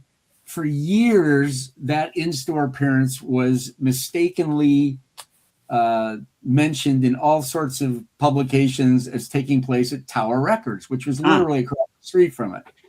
And finally, when my pal Ken Sharp wrote that great book on Dennis, I said, dude, you got to get this right. And I said, not only was I there and I know it was Licorice Pizza, here's the letter that the fan club sent out indicating where it was. And so he put all that in his book. Anyhow, so I don't know how I spun off on that, where I was going with it. But yeah, there's always a lot of records. I mean, like I said, I can't tell you, like, you kind of caught me here, like what would I say it is? I mean, probably I wouldn't want to tell you because I don't want anybody else to do it. Yeah, but, I was kind of, what I was going at is like, is there something that in your mind it would not ever come out just because it's more of a very, very passion project, unless you did your own little thing somewhere. We talk about stuff like that. My passion project is the Head Boys album, and that's the universal stepping stone that I've been trying to get over for 20 years and get over. But and it is what it is. But I always think about so many things that could be done with the Dave Clark 5, and Dave Clark just will not. We all have to take that ship has sailed. I mean, I feel badly for him because he had 2 opportunities. Yeah. And I don't really, and it's really a shame because talk about one of the unheralded voices of rock and roll, that would be Mike Smith. Yeah. No, I mean, I can't look at, I could sit here and moan about Universal and Sony, but things change. Things can change. You never know. No, they could. Keep throwing. Sometimes that dart will land on the bullseye. So you just got to keep throwing. Yeah, I mean, I just think it's a shame that that there'll be a lot of people that will outlive the opportunity.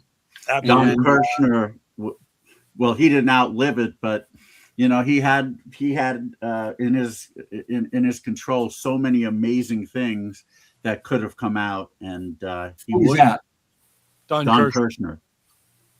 Oh, okay, yeah. I mean, you just never know. I got a couple projects I'm working on now that I can't talk about, and they're going to take me a long time if I can even get them out.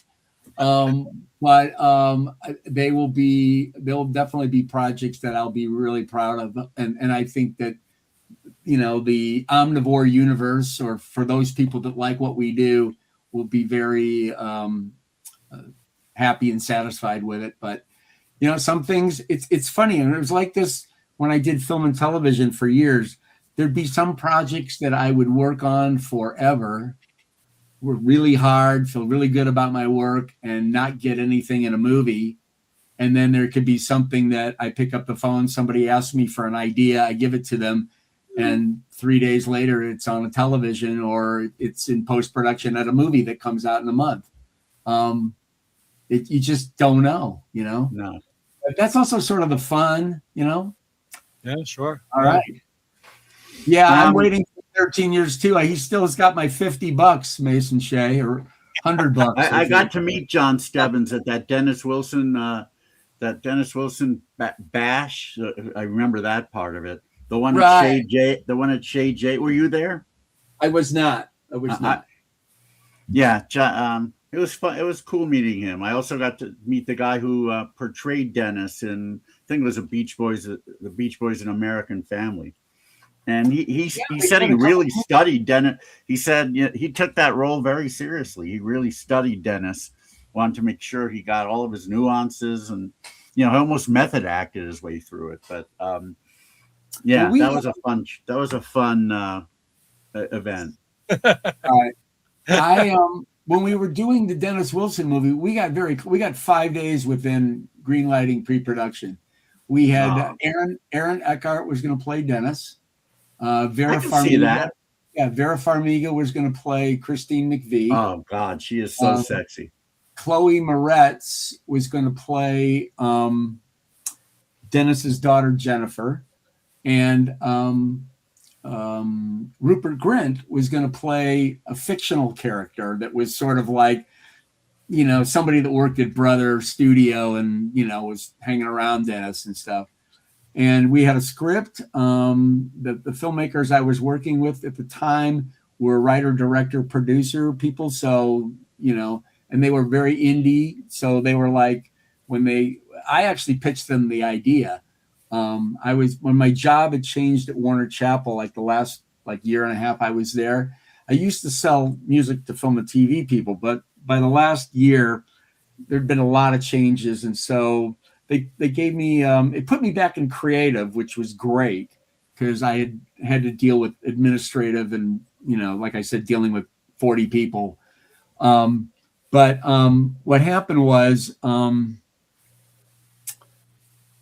did I go with this? Oh yeah. So basically what I said to the people at Warner Chappell, I said, I've been selling film and TV people music. I said, I want to think bigger. I said, we're sitting on the mountain of the greatest music stories of the last 100 years. I always used to say when I was at Warner Chappell, we got everything from Gershwin to Green Day, Led Zeppelin to James Brown, everything before, it's amazing. And who always messes up biopics? It's always the publishers because they want it's a $4 million movie and they want $5 million for the music. I said, let us be proactive.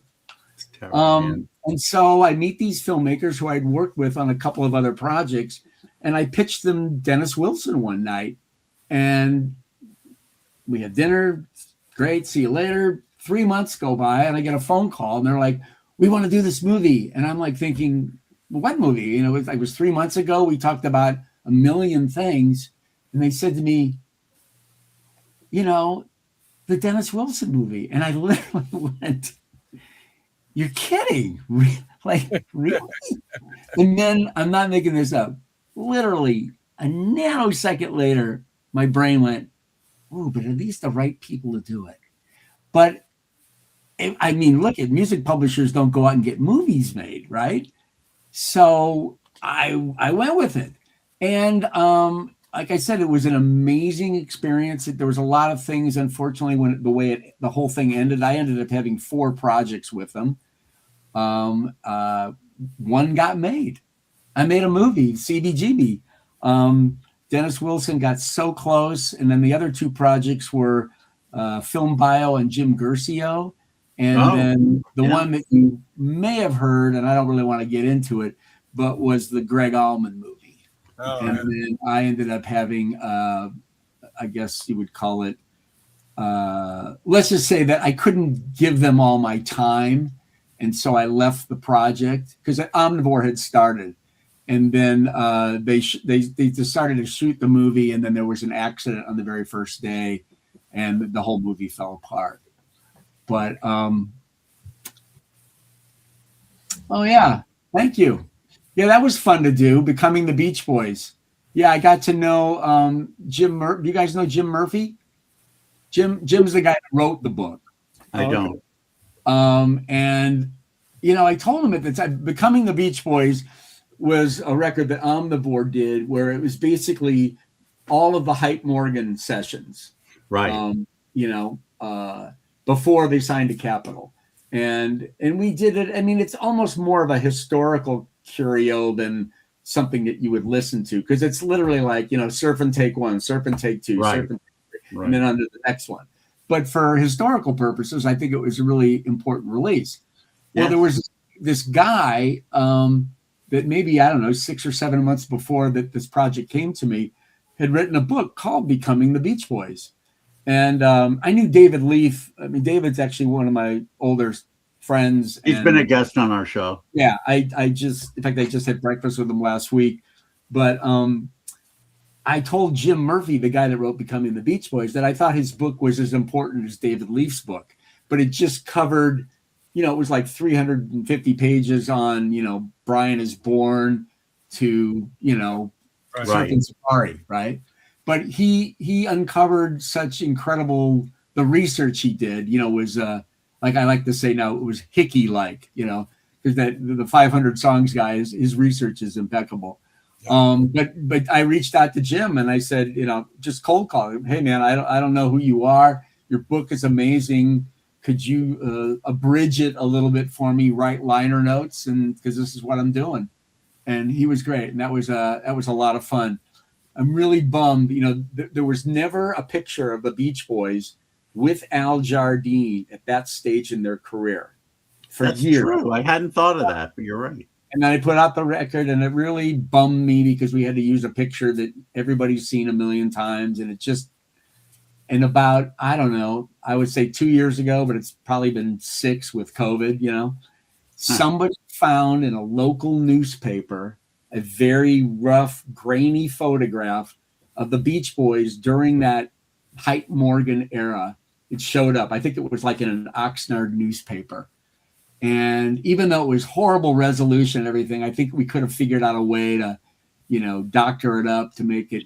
And that's my only really regret about that project, is that I didn't get the cover that I really wanted. But doctor it up now, because you never know. Have it ready to go when you can put that project together.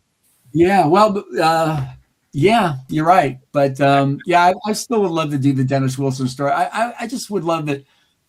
I'll tell you something, and I'm giving an idea away if anybody else wants to do it, because I will pay money to go see it. Because I used to say this to my friend David Leaf for years. The whole Dennis Wilson movie, how I got even in a position to try to make a movie on Dennis Wilson, was I asked, David's a filmmaker, a documentarian, filmmaker, writer, so on and so forth. I said, I want you to make a movie about Dennis Wilson. And he'd go, why? And I'd go, because I want to see it. Sure. This went on for like a year and a half. And one day he says to me, why don't you do it? I go, what do you mean, why don't I do it? I'm not a movie maker. That's not what I do. So I don't know, 3 months later, I'm literally getting ready for work one day, brushing my teeth. And I'm thinking, well, let me think about this. How do you make a movie in Hollywood? Okay, well, the first thing you do is you say you're a producer. You say you're a producer. The second thing you do is you have an idea. The third thing is you find somebody to give you money to turn that into something. Now, that's as ridiculous and oversimplified by a long shot. Right. But that's exactly what happened to me. But what the fourth part that I didn't say was, but I knew it because of what I did for a living, was the fourth part about making a music movie is you got to get control of the music. So after that morning when I decided, okay, well, the first thing I got to do is find out who owns Dennis Wilson's publishing and make a deal. And that took me almost 3 years. It was complicated. And then after we did the deal, then I started going out there, hustling it, telling anybody that would listen. And I found these people, and we had a script. We had almost all the financing. I told you the actors that we had. We had a schedule. And just for a number of reasons, some of which I know and many of which I just don't know, the thing fell apart on the launch pad. I'm hopeful that one day either myself or somebody will do it. The other movie that I would pay money to see if I want somebody to make it is a movie. It's a documentary, and the movie is called Life Without Brian. And the movie starts when Smile falls apart, and the movie ends when Endless Summer goes #1.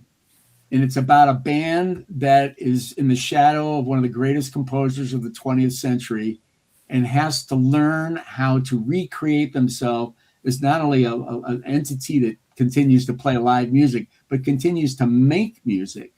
Yeah.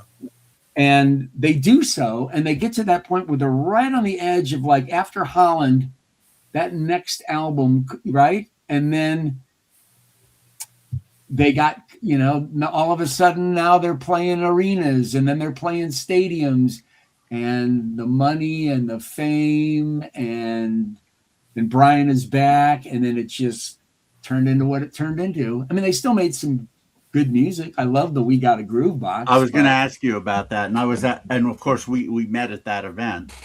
That was the first time we met in person, right? But yeah, I mean, that I would love to see that movie too. In my opinion, the best music the Beach Boys ever made was during that period. Sunflower, Surf's Up, Holland is way up there as well. And the thing about that is, there are a lot of musicians who adore the Beach Boys, and many are influenced. You can hear it in their music. But the one period that I think, and I know bands love the Sunflower, Surf's Up, Holland period, but that is one period that there are very few bands who have ever been able to imitate or even, display reasonably skillful influences. It's impossible. You can't copy it. Right. You just can't. Pet Sounds, there have been tons, as great an album as that is, there have been tons of music that has imitated Pet Sounds, and a lot of it's really good. But Sunflower, Surf's Up, Holland, the closest band that's done, to me, that has done at least a reasonable job on it is the Explorers Club. Right. But even they, even they didn't quite get it. I'll tell you something that Wyatt's podcast made me realize, and I never thought about it before. But obviously, those from inception to, let's just say, the end of '65, Brian Wilson was the man. We saw him develop and grow. Then Pet Sounds is the pinnacle. Smile would have been another pinnacle, but Smile doesn't sound anything like Pet Sounds. No, right? Not at all. Not at all. Good Vibrations, right? I mean, it boggles the mind that the band has their biggest single ever, and the record company can't give the guy any support. That was the difference between the Beach Boys and the Beatles. The Beach Boys had no support. Forget about it was the family, the friends, and the label. They didn't have a manager that could take care of them the way Brian Epstein did, even though he made mistakes. They didn't have a George Martin. Brian was doing everything else, right? Yeah. Well, from that point on, from Smile here on out, every record the Beach Boys made was completely different than the one they made before. Well, Wild Honey stands out. Wild Honey stands out as the most different. No one would have predicted that. And, a lot of people were lamenting that Smile, hadn't come out at the time. And I always say, I'm damn glad it didn't, because had it come out, we never would have gotten Wild Honey. And now we have both. That's interesting. That's one of the great conversations, right? Because we'll never know. We'll never know what it was like for Surf's Up and Strawberry Fields Forever to live contemporaneously, right? Yeah. But nobody gives the credit to the Beach Boys. In 1968, when you've got John Wesley Harding, the White Album.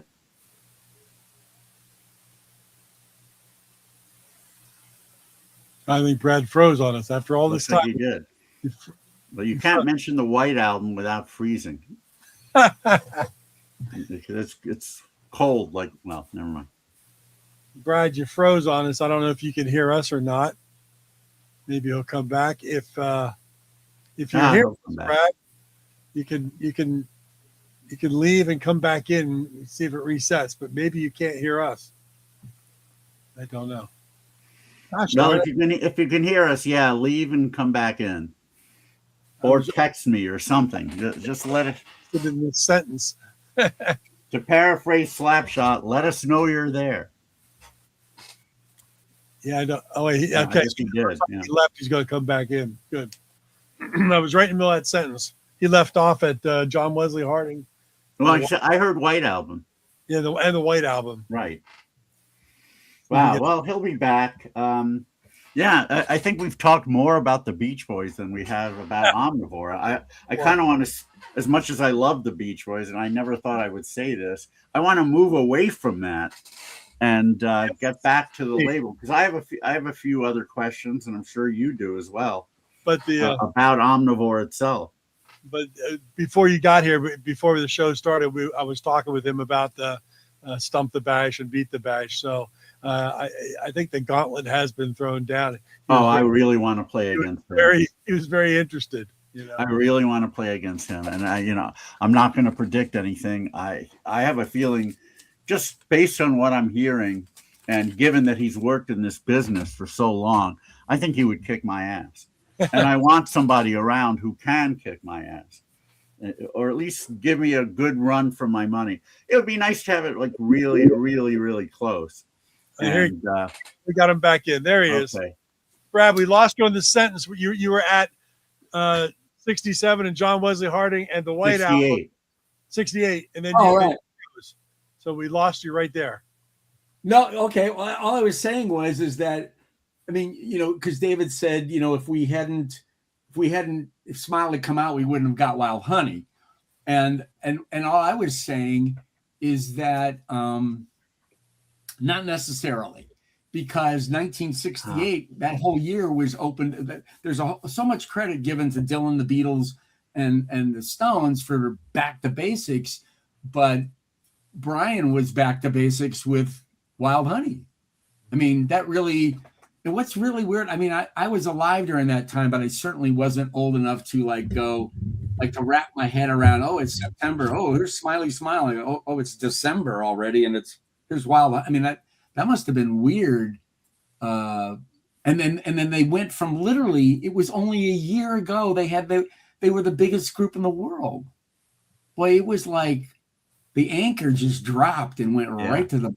Right. Let's actually steer this thing back to I don't know, Omnivore. I have you mentioned liner notes a little while ago, and obviously liner notes are a very important. They're a very important ingredient in doing a good reissue. You want to have good liner notes. You want to have great interviews with the people who made the record, either the musicians or the producers or both or whatever. In making a decision as to whether or not to release something, is whether or not the people involved with the release, whether or not they're still alive, whether or not they're even willing to be interviewed, does that, if it turns out that they're not, does that become a complete deal breaker in terms of releasing something? Well, I mean, most of the records we've done, we want some kind of cooperation. If the artist is living, we want a cooperation with them. And obviously, if somebody doesn't want us to do something, because we don't want to put out a record and then have the artists themselves either not support it or even worse, badmouth it. Well, maybe it might be a situation where, go ahead and put out the record. I'm fine with it. I just don't want to relive that period or whatever. I mean, has that ever happened?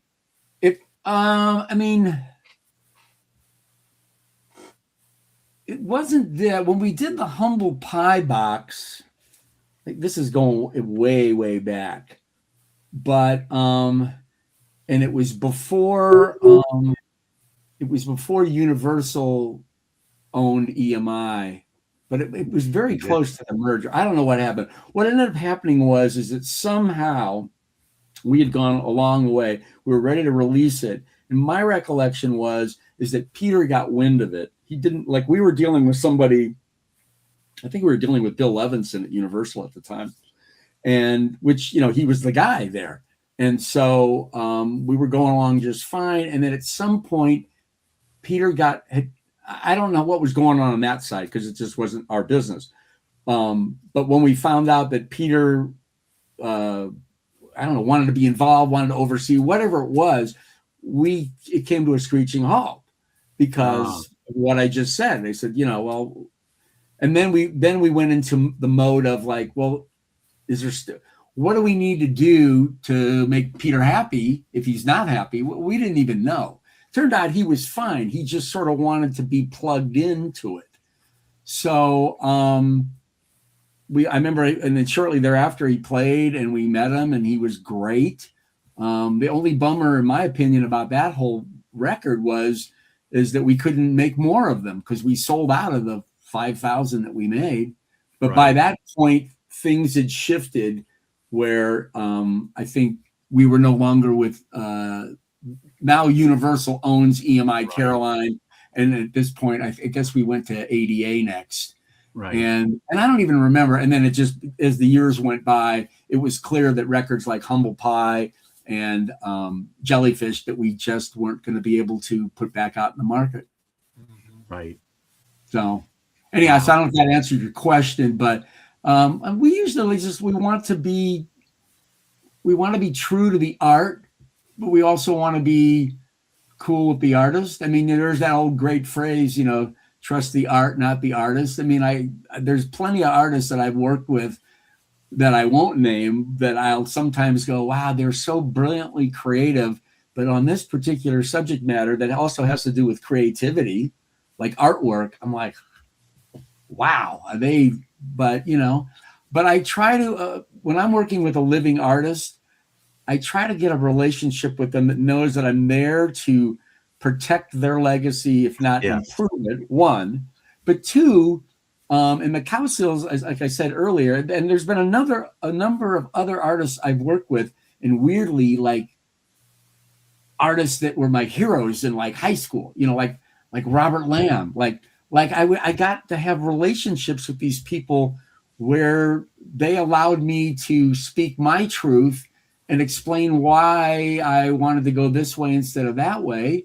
And most of the time they either agreed with me or we found a place to compromise. Right. Yeah. I think they appreciated my passion because I really wanted to just be the best for them because I'm a fan. When we were working with Eric Carmen, a project that I wished I could have done was something that I called Before They Were Raspberries. And it was all the Cyrus area and the. Oh my God! I wish you could have done it too. I had access to. Well, I'll tell you, this is an interesting story about how this label works. I'm trying to remember how I met somebody that like had access to live Cyrus Erie recordings, and I don't know what it was. I had met with Eric.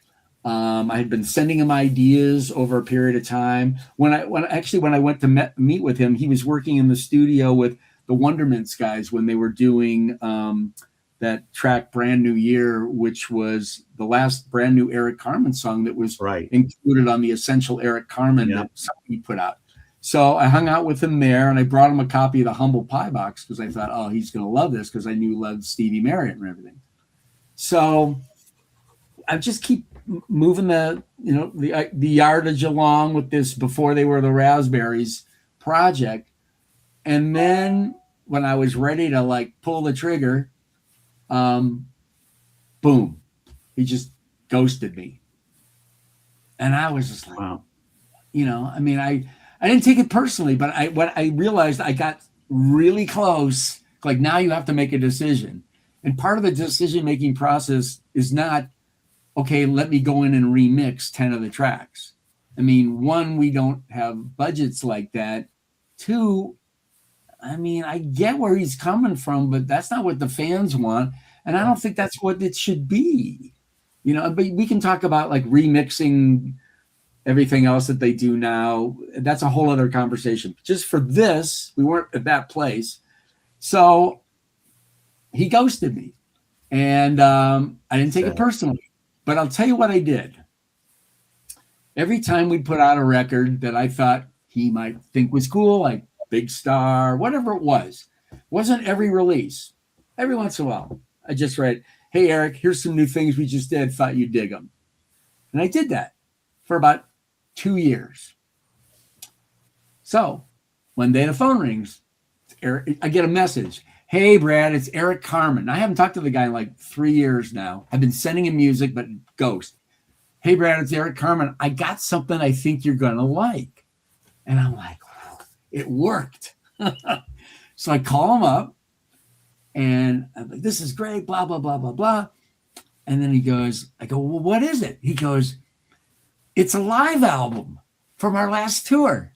And my heart just went, I know, yeah. Because they did a live album, right. And we'll get to that in a second. Right, yeah. And I was like, okay, but I'm thinking like to myself, okay, don't be an idiot. Eric Carmen just called you up and said he's got something. I go, well, what, can I hear something? He sent me 3 tracks. The first track was I Want to Be With You. And all I can tell you is from the downbeat in, I was in. It sounded amazing. Like, good. This was not the live album that came out on Ryko Disc that I heard. This is right. The band was alive. They were electric. Now, I'm not going to take pot shots or whatever I know or don't know about why the other album wasn't to my liking, but this thing was awesome. And I'm so glad we put it out. He was incredibly happy with it. I will not get into the conversation about the artwork or the original artwork because that was a whole other conversation for another show after hours. But it was a pleasure of my life to work with one of my heroes. I'm not going to say I was an equal by any shot, but I was one of the heads of his record label, and he treated me with respect. He had opinions, and I didn't always agree with his opinions, but I felt like I could tell him respectfully when I did. Like, I remember he crushed me when he told me, and this is Nerd City, but you guys will appreciate this. Like, that track Someday, that was the B-side. I love Someday. I like it better than anything on that album. So he says to me, we're talking about that period. He talked to me about why Boats Against the Current with Gus Dudgeon didn't come out. That was a very interesting conversation. But we're talking about Someday, and he says, I said, oh, I love that B-side. He said, I hated that mix. And I'm thinking, no, I hated the mix on the Change of Heart. The mix on the B-side is so punchy, and that tap piano is. I don't know what he was comparing it to, song, but it sounds great. Yeah, I just said, wow. I said, well, I got to tell you, I love the single mix. Anyhow, I love that when I get a chance to talk with artists like that I love and respect, and we agree to disagree. And the Cowsills are at the top of that list. I really enjoy my relationship with them because I do get to talk to them like that. And we don't always agree, but it's not like it's not really about my opinion. They have to do everything I say, but I want them to have the information. Like if I say, like, if you do this, this is what I think will happen and why that isn't a good idea. If they still want to do it, then I have to decide, do I want to do it? But if I do want to do it, then I have to decide where do I, okay, it's a give and take process. It's at the end of the day, my name might be on it and Omnivore Recordings name is on it. But at the end of the day, it's the artist's name on the cover of records. Sure. People don't, for the most part, see whose names are on it, unless, you're Phil Spector or something back in the day. It's like, it's Eric Carmen, or it's the Raspberries, or it's, Robert Lamb. The artist comes first. Yeah. So we've kind of run into that a little bit with we love one of the reasons we love doing this show is we've always said we love to archive the stories, and we like to, and we've done a lot of artists. The stories haven't been told in a very long time, but we have run into those who've told us, I don't want to relive anything. I don't want to have a conversation about it, and they just won't do it. And you Right. respect, you respect it. You wish you could, because no one's talked to them in 30 years. But sadly, when on the other hand, one of the probably the most gratifying thing that's happened for me through doing this show, I was a huge fan, was and am a huge fan of the album by Fringe Benefit that came out on Capricorn in 1977. Yeah. I read about it in Billboard at the time. The review looked like it was right up my alley. I bought it, and lo and behold, they were right. We had, I don't know, one day I had a wild hair and I said, I want to find the main guy in the band Fringe Benefit. But his name was John Jones. I said, how the hell am I going to find John Jones? Well, I got a referral to him, and he was really happy to hear from me. I told him how much I loved the record. Their cover of Leonard Cohen's Suzanne is just beautiful. Wow.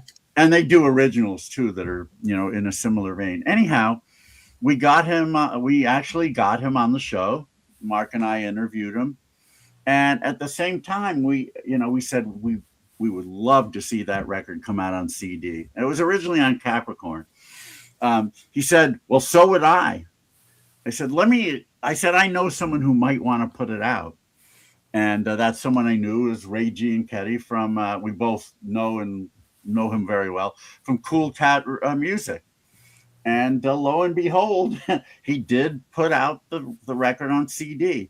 And now, I feel like I'm a big part of that, because I made the connection. And that's the kind of stuff that sometimes happens from doing these shows. Indeed. And every pop fan I know should really love that record. And it was on Capricorn, so of course they didn't know what to do with it. Right. Yeah, no, even before, at the time, it was sort of an accident that it even came out on Capricorn, but they didn't know how to market a pop band, for God's sake. They're Southern rock. So it died a very quick death. And that reminds me of a really funny thing. And I do not mind disparaging Dave Marsh, but I got a story about him. In his original Rolling Stone book, they did there was a review of the Fringe Benefit album. I don't know if he wrote it or one of his other writers did, but it says something akin to just typical Southern funk. It's a waste of time, like Southern funk. Oh, wait a minute, it's on Capricorn. It must be Southern funk. I don't need to listen to this record. I'll just say I've never heard of it. It can't be that good, so I'll just say it's typical Southern funk, and everyone will believe us. How irresponsible. I got a Dave Marsh story for you, and I will tell you, in thinking about this here, there is a record, or I don't even know that it's a record. There's records of this artist that I don't want to say I'd kill for it, but I wish I could put it out on Omnivore. Christopher Rainbow. My God! Don't spend a lot of money on those Japanese. No. I love Chris Rainbow, and I knew Chris Rainbow. Really, Chris Rainbow sent me his 4 Polydor singles that have B-sides that have never come out on anything but those singles. Well, somebody put out. I knew this in the 80s. Somebody put out like CDs, like compilations of him on some weird label. They did, but it didn't have that Polydor stuff, though. I don't know. I'll find what it is and send it to you, because I've never seen it since. But I love Christopher Rainbow. Obviously the first song he's in my top 10 artists of all time. Yeah, no, that's how much I love him too. I don't know how they weren't able to break them, because there were definitely late 70s pop singles for sure. So here's my Dave Marsh story for you real quickly. So in 1979, Dave Marsh wrote a review of the Beach Boys' LA Light album in Rolling Stone, and he trashed it. But he called it, he made a disparaging remark about, it wasn't just the album, it was about the Beach Boys in general, which I think makes sense to me, because I think Dave Marsh is one of those guys that thinks that they break their peak at I Get Around. He's one of those kind of guys. Right. Yes, he is. Anyhow, so I had read in the Boston Phoenix about a month before, he wrote an article about the Beach Boys where he was praiseworthy of the Beach Boys. So I was like, you know what? I'm writing a letter to the editor. And it was a very simple letter. I still have this, copies of this. It's just, dear whatever, Dave, or dear Rolling Stone, letter to the editor. In this article, you said that the Beach Boys were this, and then a month earlier, you said they were this. And I just wrote, can't an esteemed rock critic of all these years make up his mind about a band that's been around for 15 years? That's all I said. And I was just hoping to get printed. I got something so much better. I would say maybe 4 or 6 weeks afterwards, and I'd completely forgotten about it. I was still living at home with my parents. An envelope shows up in the mailbox. It's just a regular envelope. Doesn't have a return address, but it's got my name in there. I open it up, pull it out. It's like a yellow piece of paper. And I look at it, and it's somebody who's typed a letter to me, and where they made mistakes, they just went backwards and put an X. There was no liquid paint or anything like that. And it was a letter from Dave Marsh to me, calling me he called me a wimpy ass Beach Boys fan. He just went off. That's awesome. For 3 paragraphs. And I was like, wow, this is much better than a letter to the editor printed. Oh, hell yeah. Years later, I knew a guy, apparently Marsh played in a band with Stephen King and they're like Amy Tan. There were all these writers, and the guy I knew was a drummer, and he used to play with them. And he was working with a band that I had signed to Warner Chappell, and he told me about that he was playing in this band with Dave Marsh, and I said, I got a Dave Marsh story. So I told him, and then he told Marsh the story, and he says, oh yeah, I was an asshole back then. I just thought that was really priceless. That's you still have that letter? Hell yeah. I'll send you a copy of it. I want to see that. That is awesome.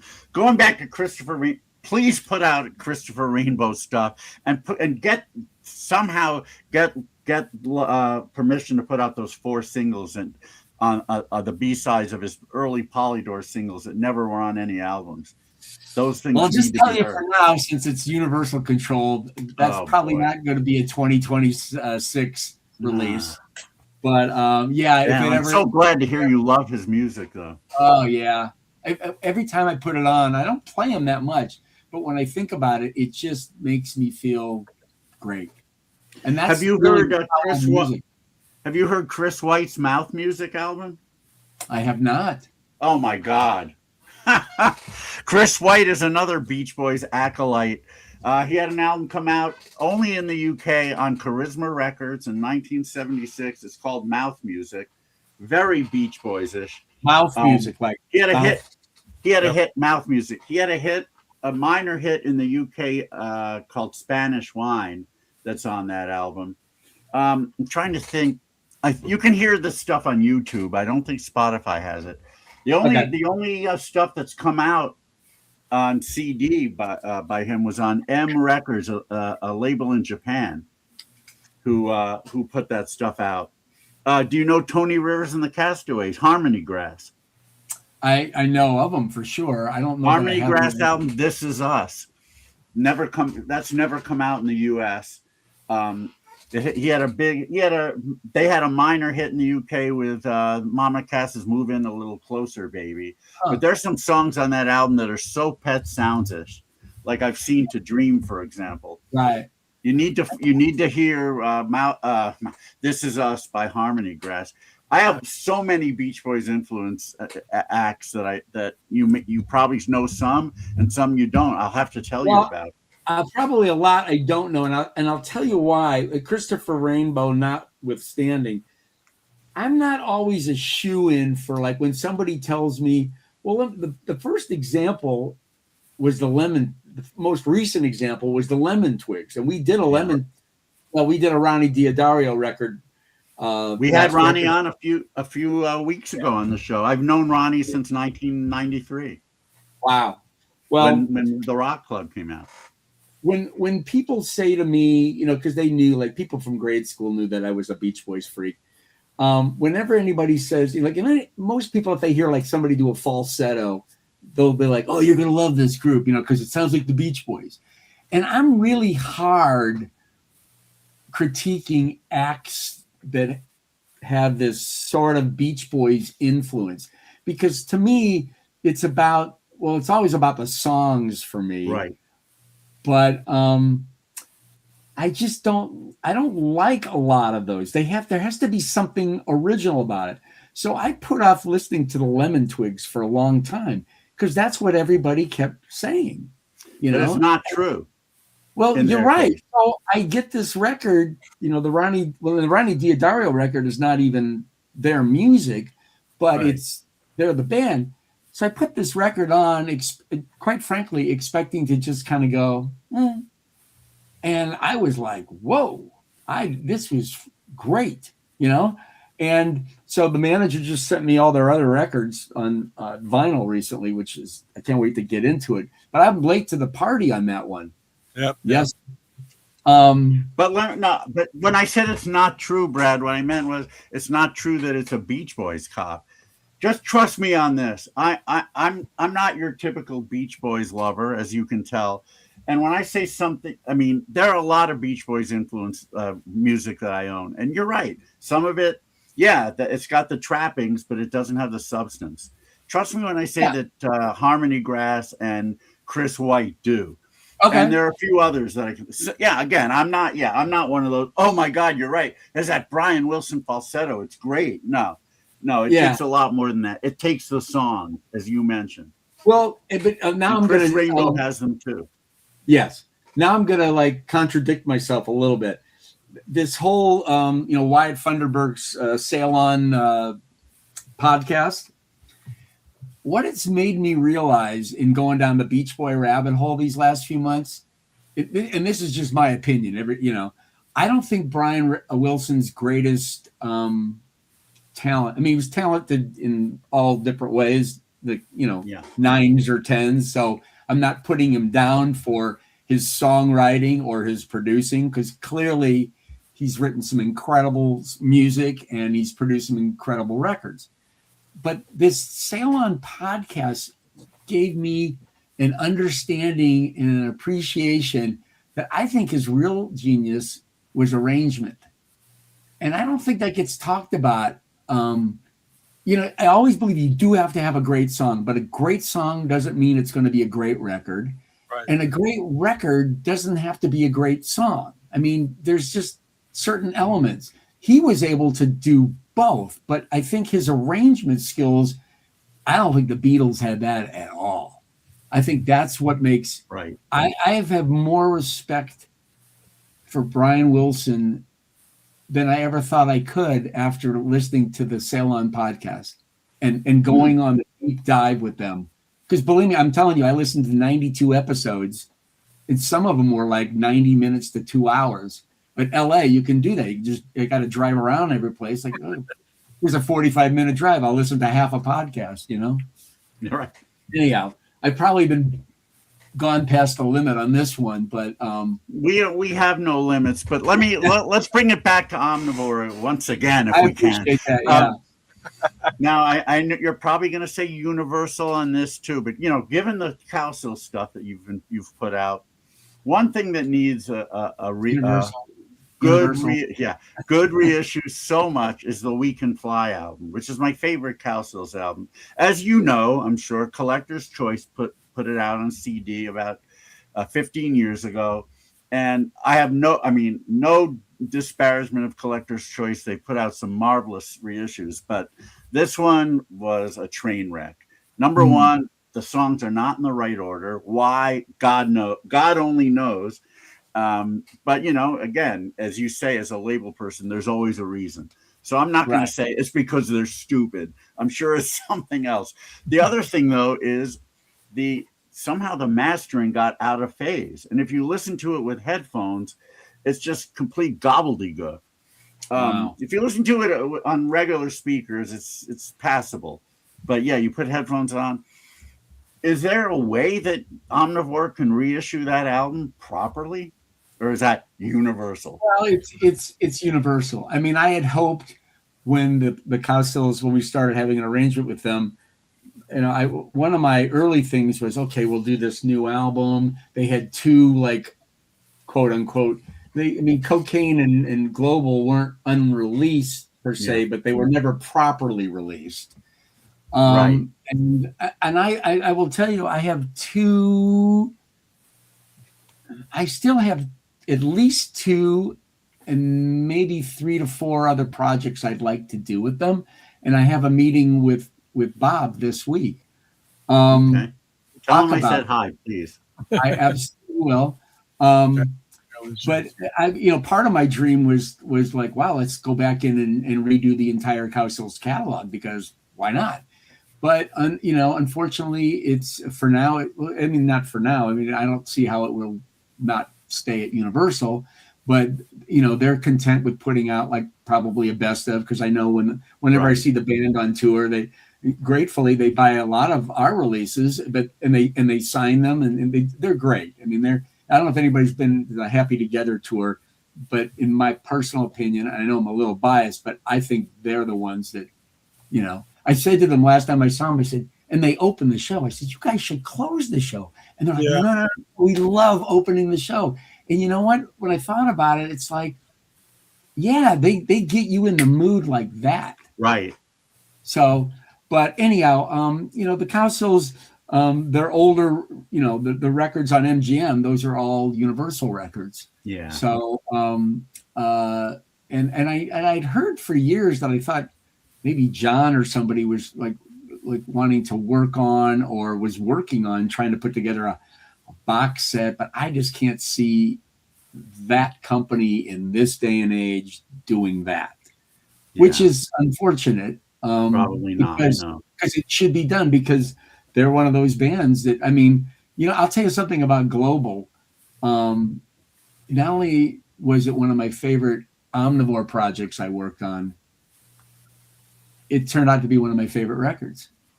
It's a great record. Songwriting, the production, the singing. It's just remarkable. And that record, I'm really proud of how that one came out, and really happy for them that it got a proper release. That is a terrific. If I have suggestions for or requests for things that for Omnivore to put out, can I say them now, or would you rather me do it off air? Because send me an email. I don't want anybody else taking your good ideas.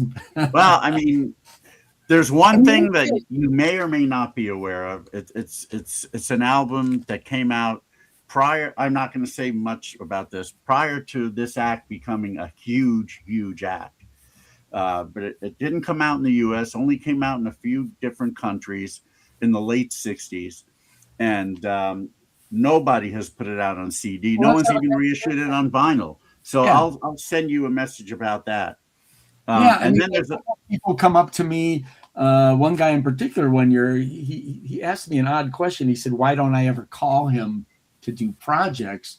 And my response at the time was, "Well, we got so many projects here amongst the 4 of us."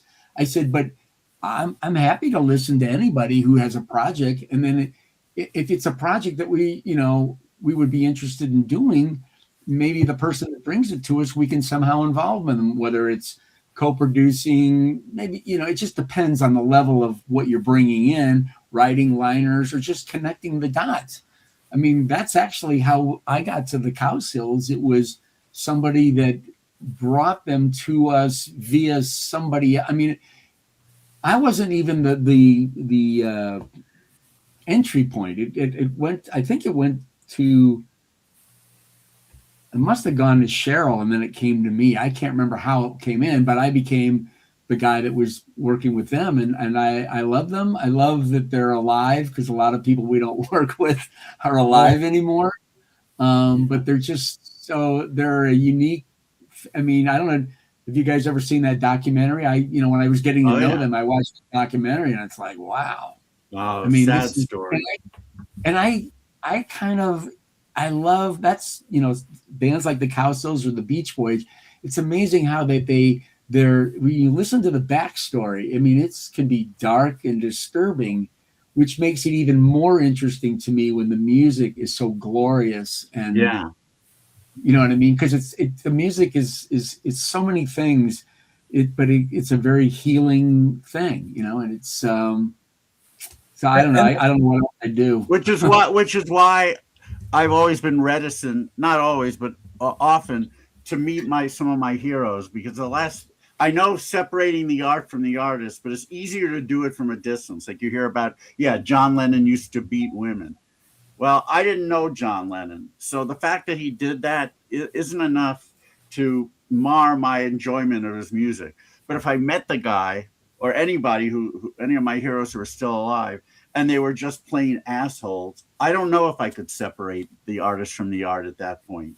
So and sometimes even knowing a backstory, knowing a sad story, or even knowing something like, if I found out that one of my favorite acts was just a raging anti-Semite, I might have a problem listening to their music. I mean, when I heard Andy Partridge supposedly said disparaging things about Jews, I was wondering, is that going to affect my enjoyment of XTC? Well, it turned out he denied it, or denied the context that it was in, so that helped.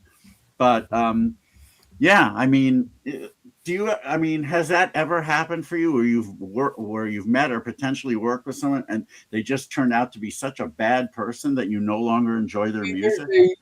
I mean, the one guy that, I don't really want to mention names for obvious reasons, because I don't want to bash, pardon your name, people, but I've heard it before, Brad. Yeah, I'm sure you have. There's definitely one artist in particular who's, a big artist from the 60s and 70s that's still around. And I just don't, I look at him and I just think to myself, man, I don't like the way you treat your friends and your bandmates. I like a certain period of your music a lot, but I'm done with buying anything new by them. Yeah. And that's one example.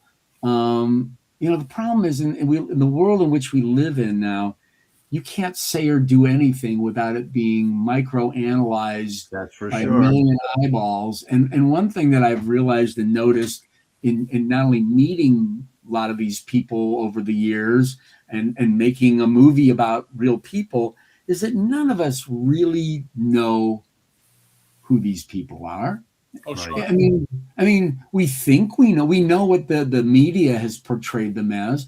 We have no idea what they do behind closed doors, how they treat their friends, their family.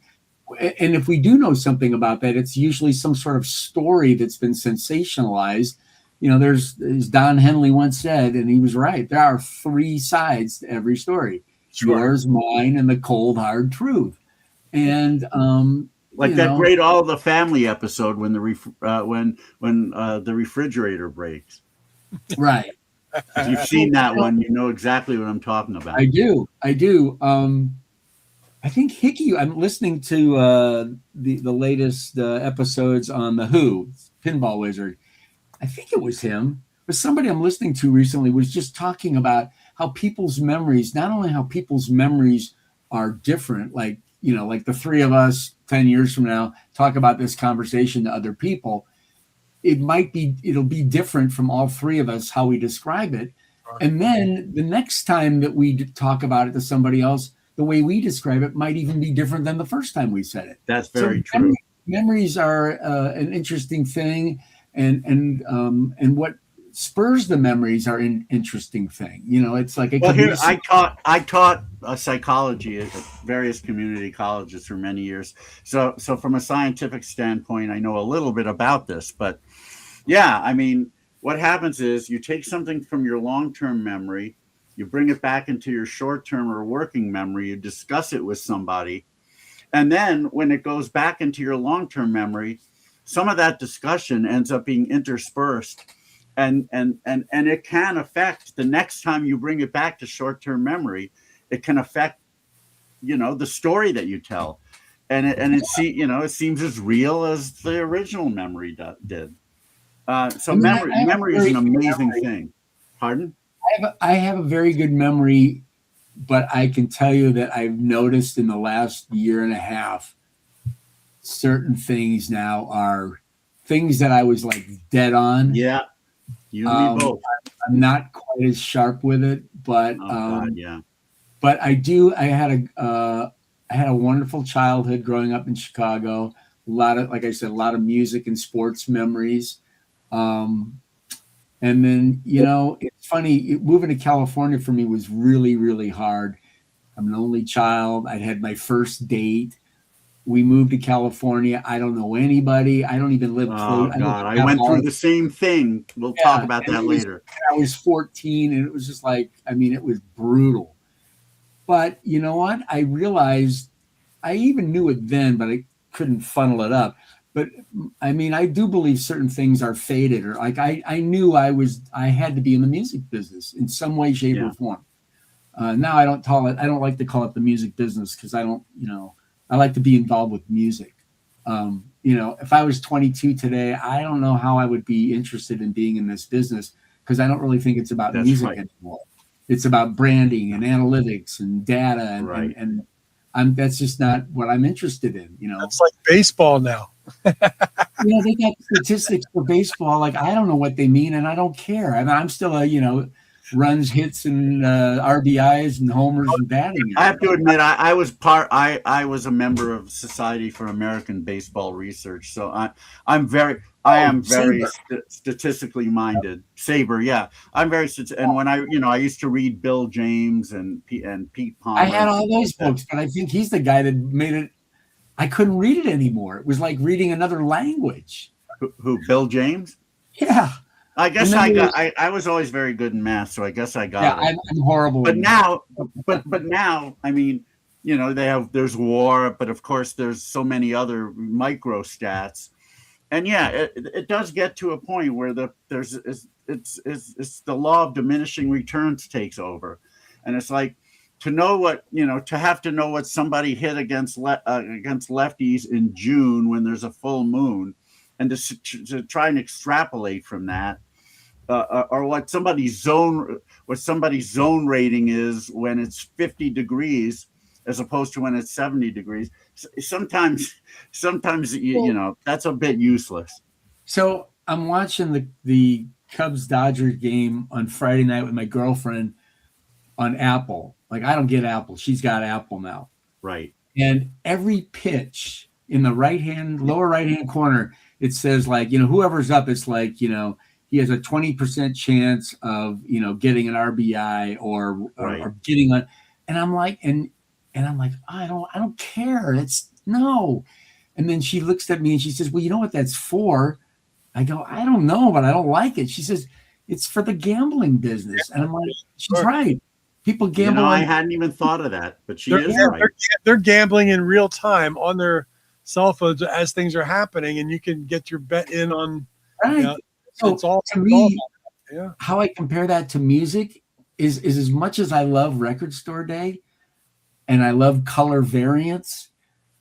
Record Store Days turned into an opportunity for people to flip records at 5 times. Oh God, Brad, it's been that way for too long, and I hate those are the people that I hope get covered with honey, and then someone pours ants on them.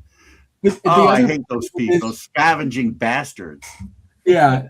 There was one other thing that drives me nuts about. I forgot what I was going to say, but it was the flipping the records it drives me nuts. I can't remember what it was, but it's just, they take the fun out of it. Yeah. The color variants. Like, look at, I want to be, here's a good one. I was so excited when I got David Cassidy's The Higher They Climb on blue vinyl promo. Yeah. right? I was like, whoa, you know. But now, and if David Cassidy was alive today, and it was like 1971, so he would, you know, be huge. His new album would have 9 different colors, Sure. and on 3 or 4 different record stores based miles from me that I don't even know exist. That's not fun collecting. I want to know what I'm collecting, and really, I'm going to buy 9 different colors of McCartney 3. No, that's not fun. No. I only have 4. No, I don't even have 4. I mean, it's like, I don't know. I love collecting. No, I get where you're coming from. And I used to tell my friends, you know, because they think I collect too much. And I mean, if you saw the mobiles I have in my office here, you know, I love collecting like the ephemera from the 70s. Oh, man. Yeah. But I used to say, you know, there's loving music and there's collecting music. And they're really 2 different things. But they can be, yeah. If you can do that with them. But, you know, I just got to the point where, like, how many copies of Pet Sounds do I need? You know, I can't. I'd say about 43. Well, but you know what I mean? But no it's more. Like, no more. That 44th one is excessive. 1982 pressing from, you know, Switzerland or something. I'm like, I was cataloging some stuff today, just going through. I got an app on my phone that can scan the album cover and put it in so you know what you have. But I was going through my 27 different country versions of Klaatu's first album, 347 EST, and I'm sitting there going, what's the matter with me? Why did I have to have every country? Anytime you want me to take them off your hands, you let me know. I'm still crazy.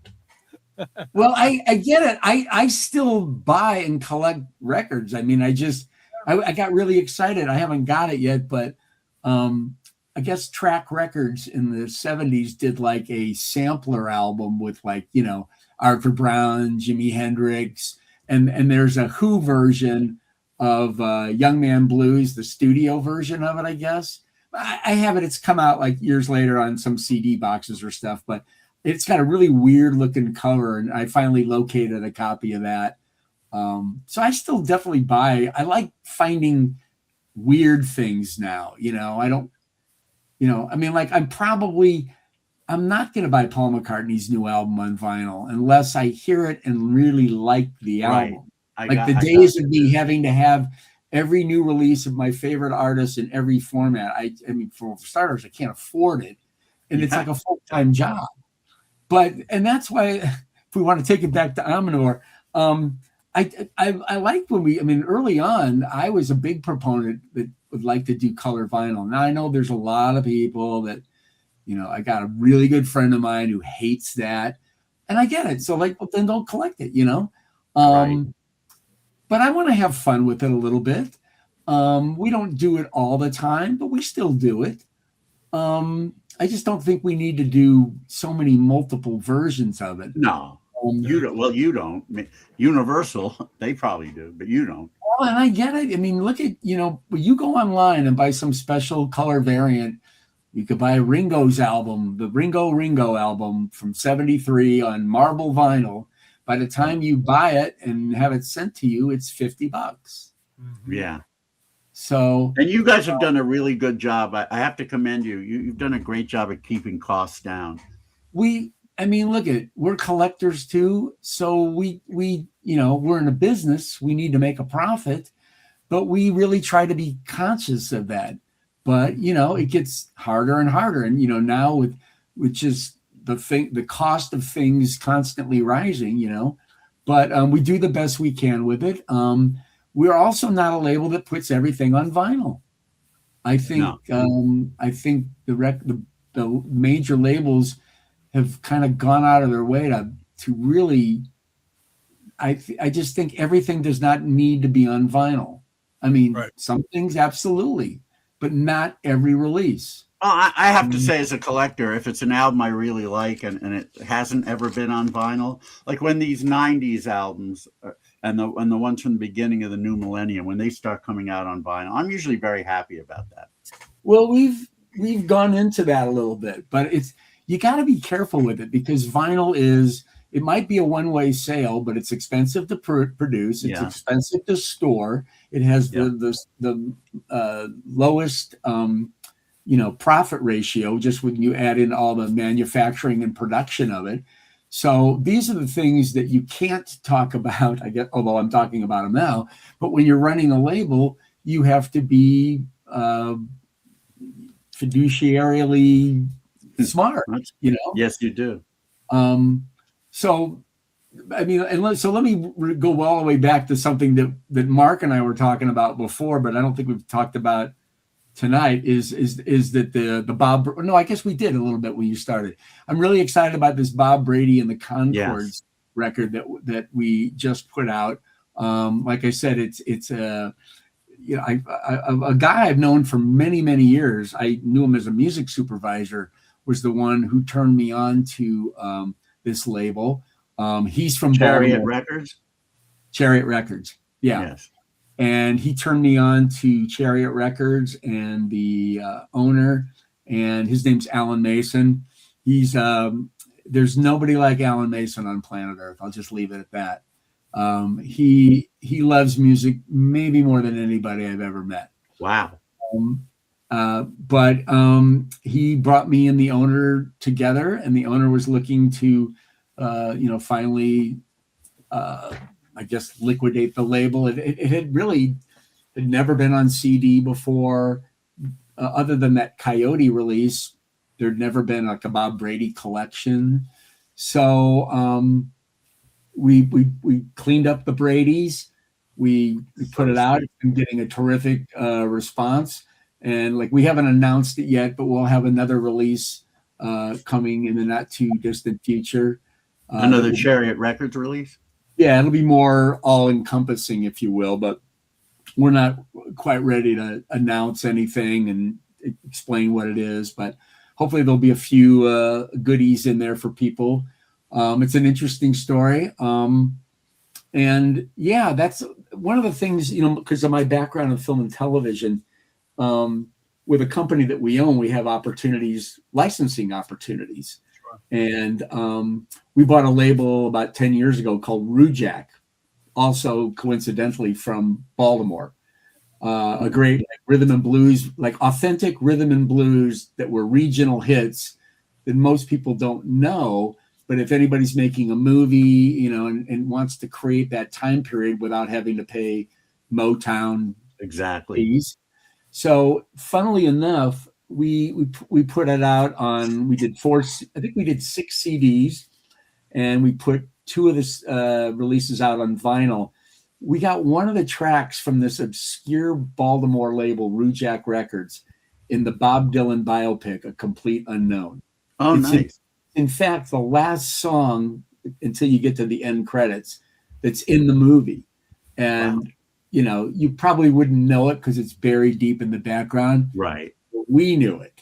And that was really a kick. And that's really like a label like Chariot Records. We know that it's not going to, we're really happy that there are new and older people either glad that it's come out or finally hearing about it. But I think these kind of labels and the things that we look for are licensing opportunities, because that's the other way that you can continue to make records, quite frankly.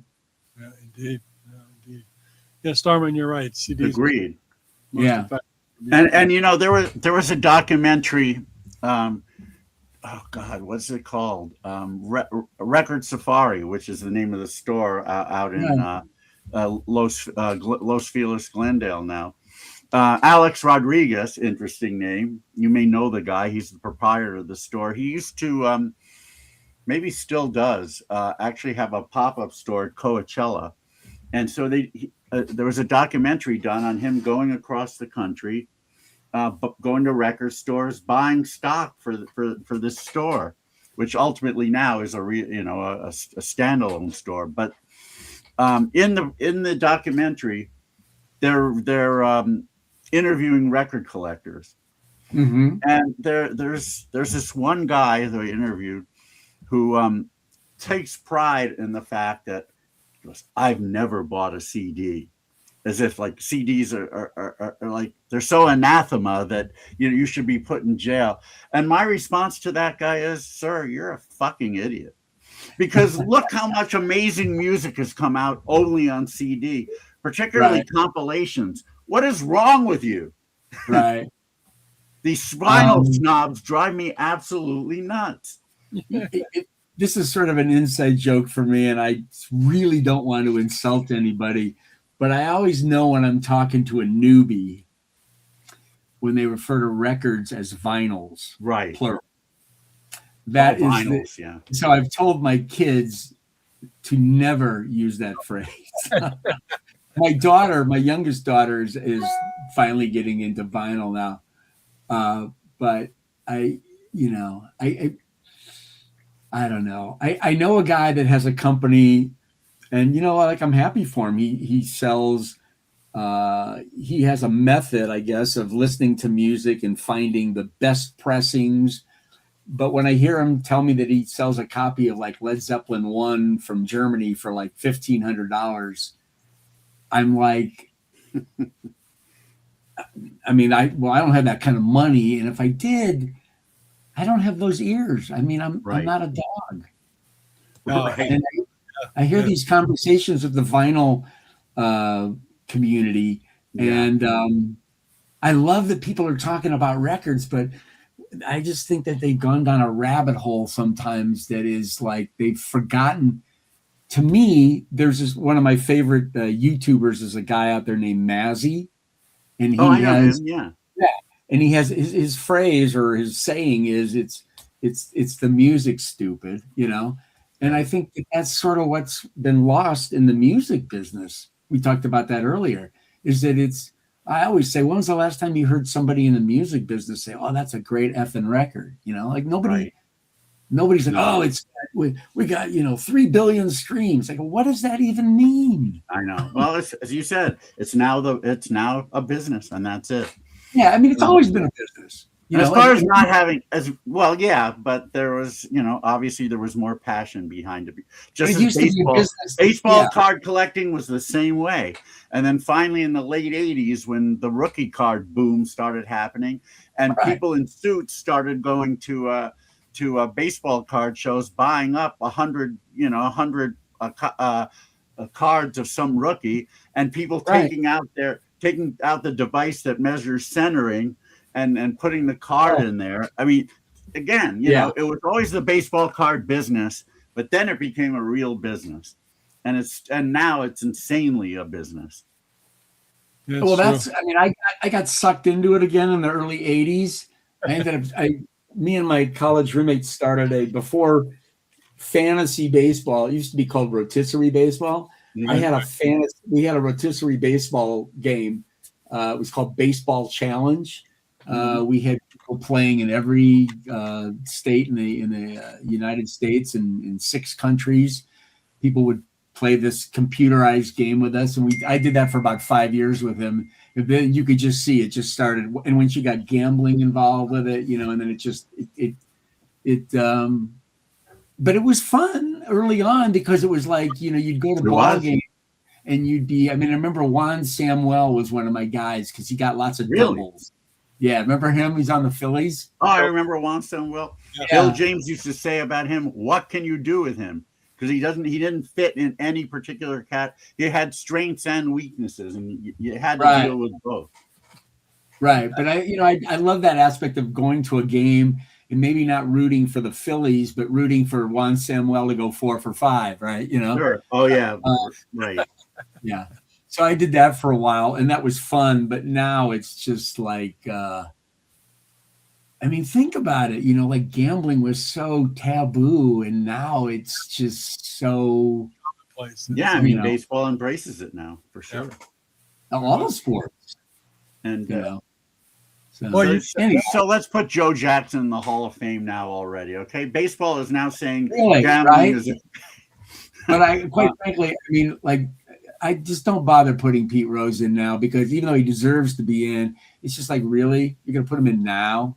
Well, that's another. You and I could, and Mark could certainly talk about baseball forever. But the idea of waiting until a guy dies to put him in and not allowing him to have the honor. Ron Santo, and as a Cubs person, that is the most egregious one. I mean, he always deserved to be in the Hall of Fame. He's one of the best third basemen to ever play Major League Baseball. And not only that, but Go ahead. Sorry. No, and what a champion for the game he was. And they don't vote him in until he's dead. I mean, can you imagine Ron Santo delivering a Hall of Fame speech? You know how much joy there would have been in that? Well, I got to tell you, he was my favorite. Him and Ferguson Jenkins were my favorite players in the Cubs as a kid.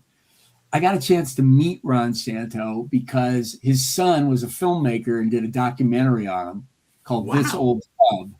And I got a chance to meet him. And how I met him was the Cubs were in town for a day game.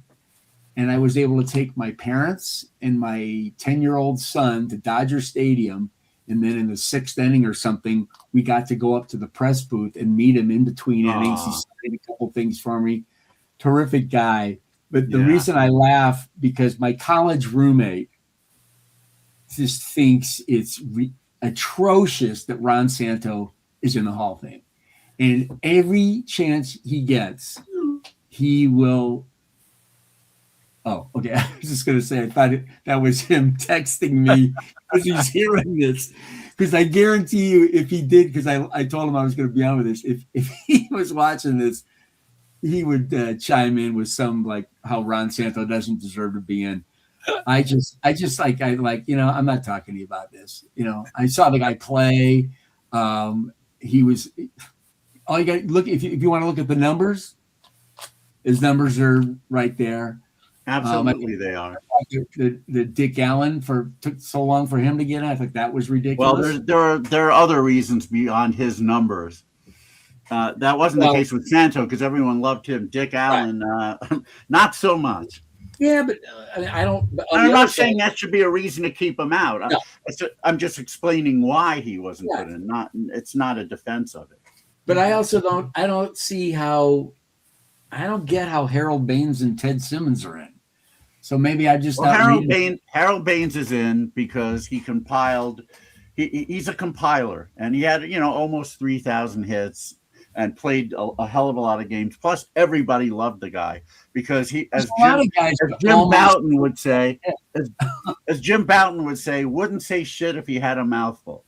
He was just that kind of guy. As far as Ted Simmons goes, Ted Simmons was probably the 10th greatest catcher to ever live. If you look at his numbers, he wasn't a great defensive catcher, but he was better than people knew. They did a study of him, of his percentage throwing out guys. It was better than average. So Ted Simmons, I have no real problem with. Harold Baines, he's now become the poster child. And the biggest problem with that, as I see it, is people are now saying, well, if Harold Baines is in, then this guy should be in. Well, the problem is Harold Baines shouldn't be in. And you can't use a mistake to hold up as defense for some other guy to be voted in. That's my opinion. But Harold Baines is one of the most egregious selections, just purely based on his numbers. I was just the compiler plus nice guy thing is what got him in. And again, it's a veterans committee at this point. Sure. You get a group of guys together and they like a particular guy and they start discussing about it. Somebody finally convinces the rest of the guys, come on, Harold Baines, what a great guy he is. He deserves it. Vote for him, please. And then they do. Yeah.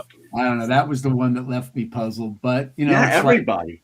It's like the Rock and Roll Hall of Fame now. I mean, like, I'd like to go. Don't get us started on that. It, but I just and we all knew this was coming anyhow, right? I mean, because it. I didn't know Whitney Houston was coming. No, that I did not see. Well, did she make it? Yeah. Mm-hmm. Whitney Houston is in the. What about Mariah Carey? She didn't make it, right? I'm not sure if she has or not. I don't think Mariah's in yet, but she's destined for it, obviously. Well, I didn't get Sade at all. That's another one. She's fine, but I think we know the answer to this. Rock and it's also a business, and it has to be very politically correct. So you know, Mariah they need more females. They need more people of color. I'm not going to get into the pluses and minuses of that. Again, not a defense nor a disparagement, just an explanation.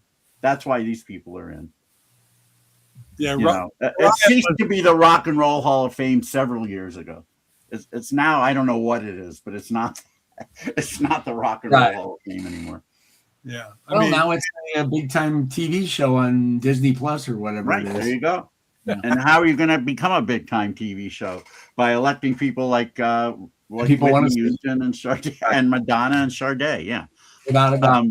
And Donna Summer, who aren't, great as they are, they're not rock and roll. They're not. You know what, Brad? We better wrap this up only because we could keep this going for 6 hours. Well, you're right about that. I see our like as it is in the record industry. I see our numbers are dwindling because people are probably going to sleep. Starman, I'll see you tomorrow night. It's just been a pleasure, I guess. Brad, it's been great. We'll get you back on another time and we can talk more about, everything, including Omnivore. I'm happy to do it, and I love what you guys do. I think I'm trying to explore this whole avenue myself. I like it, and I know it's kind of nichey, but I think I don't know. I like it. I think people are communicating instead of doing this all the time. Yeah. Oh, it's much. I like that. Agreed. I like that. Number of our episodes where we do the Stump the Bash and the Beat the Bash, and then we have episodes where we just play new music. We play a track from a contemporary pop artists who have really good records, trying to help promote them. Right. And of course, we played more and more of Your Love actually a few weeks ago. Yep, yeah, we did. Well, thank you. I told you I would promote it, and I'm true to my word. And I appreciate Starman Brindley, but he's been around the whole night. I mean, that deserves. He's 24. He's got staying power. When we were 24, the things we could do that we can only dream about now. Yeah. That's another episode we'll have to have. But I want before we go, Brad, I want to try to impress you a little bit. 1970 was is my favorite year for top 40 records. Let's just say I came of age as an 11 and then 12-year-old in September, and I fell in love with all of it. At the end of the year, of course, WABC had their top 100, but it wasn't called the top 100. It was called the Heavy 100 of 1970 because it was heavy. Back then, heavy meant important, significant. Right. I'm gonna see if I can recite for you what was the top 20 on the Heavy 100 of 1970 was for WABC. Number 1 was Raindrops Keep Falling on My Head. 2 was Let It Be. 3 was Band of Gold. 4 was I'll Be There. 5 was Close to You. 6 was The Love You Save. 7 was the one I thought would be number 1, but wasn't, Bridge Over Troubled Water. 8 was Ball of Confusion. 9 was Signed, Sealed, Delivered, I'm Yours. 10 was War. 11 was Make It With You. 12 was Ain't No Mountain High Enough. Diana Ross, of course. Right. 13 and 14 were both Jackson 5s as well. I Want You Back and ABC. 15 was Spirit in the Sky by a religious Jew named Norman Greenbaum. Who also had a song called Can Ham. 16 was We've Only Just Begun. 17 was Venus. 18 was Crackin' Rosie. 19 was Which Way You Goin', Billy. And 20 was Candida. Oh my God. I have all those records. I'm sure you do. I have all those records. I just actually this afternoon saw the Michael movie. I mean, you talk about separating the art from the artist. Amazing story. Obviously, I mean, I actually worked for, I worked for Lester Sill at Jobette, but I we'll do it another time, but I'll have to tell you the Yeah. story of my first meeting Barry Gordy. I was in a 4.5-hour meeting with him. Wow, I can believe that. It was unbelievably inspiring. But those first, I mean, I bought them all. I was, of age. I think the first 5 Jackson 5 singles all went #1. I bought them all. Yes, it did. Yeah. I mean, they were on just a magical time with magical records being made. And Neil Diamond, one of my guys. Neil Diamond's so massively underrated as a songwriter. Yeah. If I'm not mistaken, and I may very well be, and we're talking about Billboard here, you may be talking about a different chart, but I think Mama's Pearl only made it to #2. Yeah, well, that was when they started to lose me on that. That was the fifth. Well, that was the 5th single. But that I can tell you that was #1 on LS for sure. That I'm sure, and on WABC probably too. Yeah, but the movie was. I think the movie was good. That kid looks. I mean, he's related to him, but man, he looks scarily like Michael. I mean, it was like sometimes I had to do a double take. They're like, wow. Is this like some weird AI that they're using? I was like, wow. Yeah, and and there's another kettle of fish we could get into. But for now, let's just say goodnight, and I'm going to send you some suggestions, and maybe if you're up for it, we can go record shopping sometime. I would. Yeah, that'd be fun. Thank you for having me. Great to be on, Mark. Good luck tomorrow, and I gotta be up in 3 hours and 15 minutes. Right. I know. I should have been more cognizant of that. But don't care. All right, guys. This was too much fun. Yeah. All right. Well, and best of luck with everything Omnivore. Thanks so much, David. Appreciate it. Everything you too, Brinley. See you tomorrow. All right. Take care, guys. Take care, Joe. Everybody, have a great night. Thank you, Brad. Good night. Wow. This is was our longest interview, straight interview without doing anything else. But yeah, I mean, I certainly could have, and I'm sure you could have. We could have talked to him for hours. I mean, not only is he a record label owner, but he's a fan of pop music, top 40 music. He loves baseball. We could talk to him about that. I mean, we got to have him back for a Beat the Bash. He's I think I'm going to go on record right now, and I'm going to say I'm going to do my damnedest. I'm going to try and do as well as I can, but I predict that he will beat me. I don't know. We'll have to see. It all depends on I'd be very here. I think he knows things like songwriters, and I think he knows things like labels also better than I do. He could get you on that, but it all depends on the clue too. No, everything. As one of the characters in the movie School Ties said, you there you go. Well, Tim is he's a medical marvel. As Connors in the movie School Ties said, you were bound to ask me the right questions one of these days, sir. Or something like that. Anyway, we've got some stuff coming up, and let's run through I'm that. I'm so tired, I can't remember all of it, but we know on May 3rd, you found us a great guest. Yeah, you had lunch with him not too long ago, but you were a fan of a band from the early 80s, 80, 81, 4 out of 5 Doctors. We've got bass player, lead singer, songwriter Cal Everett from 4 out of 5 Doctors. He's got a brand new album coming out right about the time we're going to have him on the show called Weight of Early Promise. And I'll tell you what, blew me away when he sent it to me. And I said, got to be on the show. And there it is. And he's going to be here May 3rd, back at our, that's next Sunday, back at our normal 8 o'clock. Our 5 o'clock, 8 o'clock time frame. Yeah. Now that I'm home, I don't have to worry about any of that. And as we were talking about, the biggest marvel about this, other than the songs being as good as they are, is that this is a guy who's now in his 70s, and his voice is better than it was when he was younger. It's almost like he sampled his original voice, AI'd it up, and made it even better, which we know he didn't do. I sure hope he didn't. It's really good, and the whole album is fantastic. So Yeah, he's going to be on next Sunday, Kyle Everett.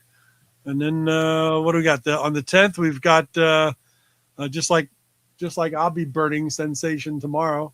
What do we Yes, got? those of you who are as old as we are and to remember the inception of MTV, you know how they would have things at that point. They would just show videos then. That's all it was. And they would have certain things in rotation. And one of the songs they had in rotation early on was a song called Belly of the Whale. Yep.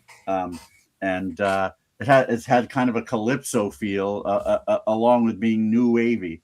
And it was by a band called Burning Sensations.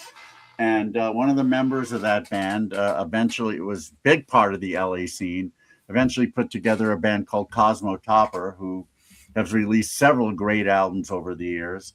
And he is also a student of LA rock and roll, having gotten into it very early as a fan and gone to show after show after show back in the day. He'll have some great stories about that too. But we're talking about Morley Bartnoff, lifelong Angelino, big LA rock expert and a fine musician, and he'll have stories about Burning Sensations, Cosmo Topper, all kinds of great stuff.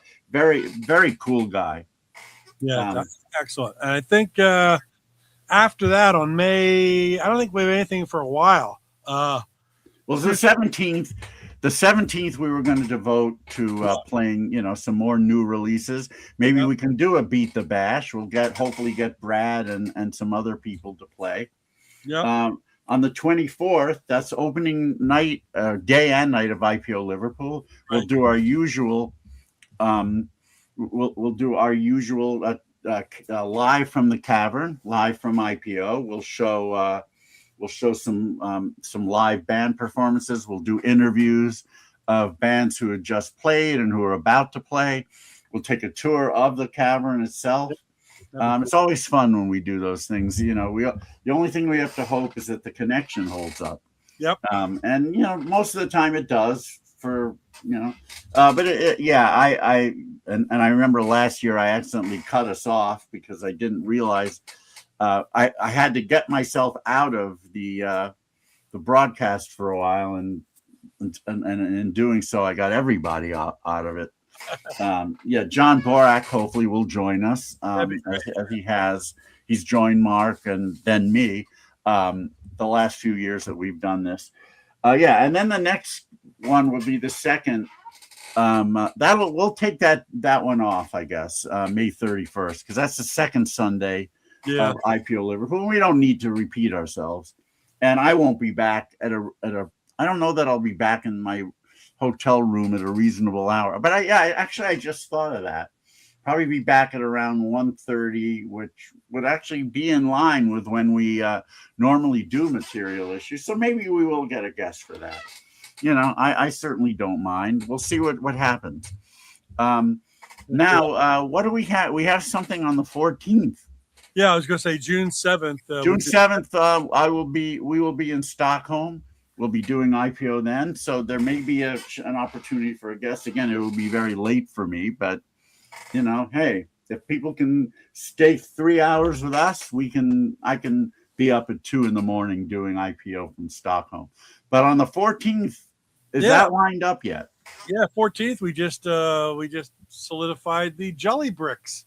All 4 Jelly Bricks are going to be joining us on the 14th. Of course, the Bricks were kind of semi on Pop Detective for a little bit as we got them kicked off into the Underground Garage, and now they're signed to Wicked Cool and going great guns. So they just got finished with Little Steven's Underground Garage Wicked Cool cruise, where they played with all sorts of artists. So they're doing great. I've known them forever, and good friends of mine. So they really are great people. They've played IPO several times over the years, and they deserve all the success they can get. Right. And I thought for our next, I thought I had our next act's album here, but if people will indulge me for a minute, whoa! I just knocked down some bobbleheads. Let me go grab it. I think I know where it is. Go ahead, Mark. Talk. Yeah, so we will have the Jelly Bricks on the 14th. I believe it might even be a rehearsal night for them. So we're gonna hopefully have all four of them to talk to. Known them forever. Great guys, and of course their latest releases have been on wicked cool, and they're doing really well. They're just a fantastic band. And again, Dave was talking about we'll have the 17th of May. We'll play a lot of new music. Hopefully, one of those nights we'll get a beat the bash, stump the bash, do something. So if you're interested in joining us and again trying to beat the bash, you let us know. We had a lot of fun last time when we were texting all the answers in, and of course David still undefeated as far as that's concerned. But he's going to bring out something for the show on the 21st of June, which is going to be really good. And we always have irons in the fire. I know I've got a couple that we keep throwing darts and try to hit the bullseye. We were talking to Brad Rosenberger on the show about how much we enjoy doing this and archive the stories. Sometimes you get artists that just don't want to go back and relive it. Sometimes, we would love to have them on, but they're not really technologically savvy, especially if they're overseas and trying to do the time difference and things. And you can understand how that can be a little difficult. But this is the 253rd episode, and we've had pretty darn good luck technologically. We've had a couple of glitches here and there, but for the most part, we've been able to figure it out. Even tonight, David wasn't here when Brad first came on. When Brad first came on with me, we couldn't get the audio right. I could see him fine, but it took him logging off and logging on and figuring out where the mic on setting was. So, it's a good thing you got to do that with him. Yeah. Yeah, we had to figure it out. And I told him, I laughed. I said, 253 episodes in, and somehow we always seem to kick it off just in time. We haven't had that many terrible technological problems. So no, thankfully not. So what's going up on the 21st? June 21st, we have an icon in the power pop world. One of the most beloved power pop bands of all time is Shoes. I think anyone who's really into the genre wouldn't deny that for a second.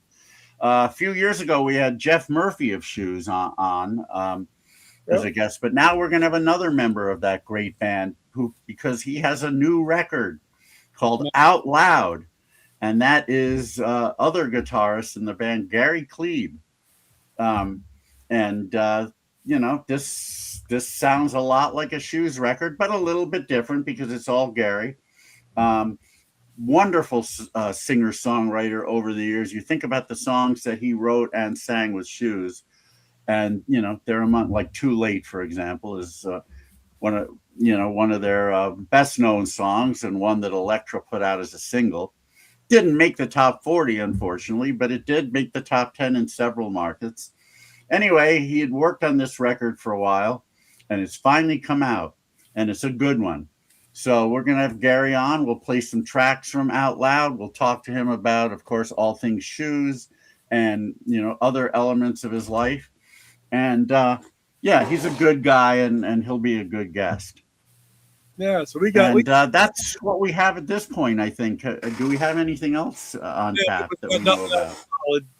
As I was saying, we always got irons in the fire. So, make sure over at materialissues.com you subscribe, and that'll update you with David sends out a text or on the Facebook group, Material Issues, and lets you know on Friday what we got coming up on Sunday. That's all we do. We don't spam you, but we'd love your support. Subscribing to either group anywhere. Let all your friends know, because we've got 253 episodes now after tonight in the archives, also at materialissues.com. So if you've missed anything, just go there, and under the live tab, you'll find all 253 episodes. So lot for you, including episode 95. Yeah, and that one too, which has become our most popular. No, it hasn't become our most popular episode. No, it certainly hasn't. But it's up there. It's one that we'll never forget. That's all I can tell you. But tonight's show with Brad Rosenberger of Omnivore was Fantastic. Oh my God, that was. I mean, I had only met him the one time, and we'd spoken briefly. Thank you, Tim. Yeah, really. Both of us need it. Mark more than me, given what he's going to go through tomorrow, but or today in his case at this point. But yeah, I had no idea that Brad was. I could have suspected, but I had no idea that he was as immersed in all the minutia like I am. Yep. And I you know, thought we're the same age, so you know we can obviously relate. And yeah, that was great. We could have. I mean, that was one. You know, we say that we've said that a few times, but that was one where we could have gone another 7 hours, and we could have regaled each other with stories, and he could have told us even more about the label, and we wouldn't have been bored. Exactly. No, it was great. It was a great So, conversation. Yeah. But everyone else, thanks so much for hanging with us for 3 hours. This is the first time I think we broke the 3-hour mark, and you know, everyone have a great rest of your week, great weekend. We look forward to seeing you next Sunday with Cal Everett of 4 to 5 Doctors, and now a solo artist in his own right with a brand new record, The Weight of Early Promise. So that should be fun. All right, everyone, have a great night. Mark, thank you for hanging in there. Love Tarina. Love to Ches, Audie, and your proctologist. I hope he's good to you. Have a great night, everybody. Yes, peace.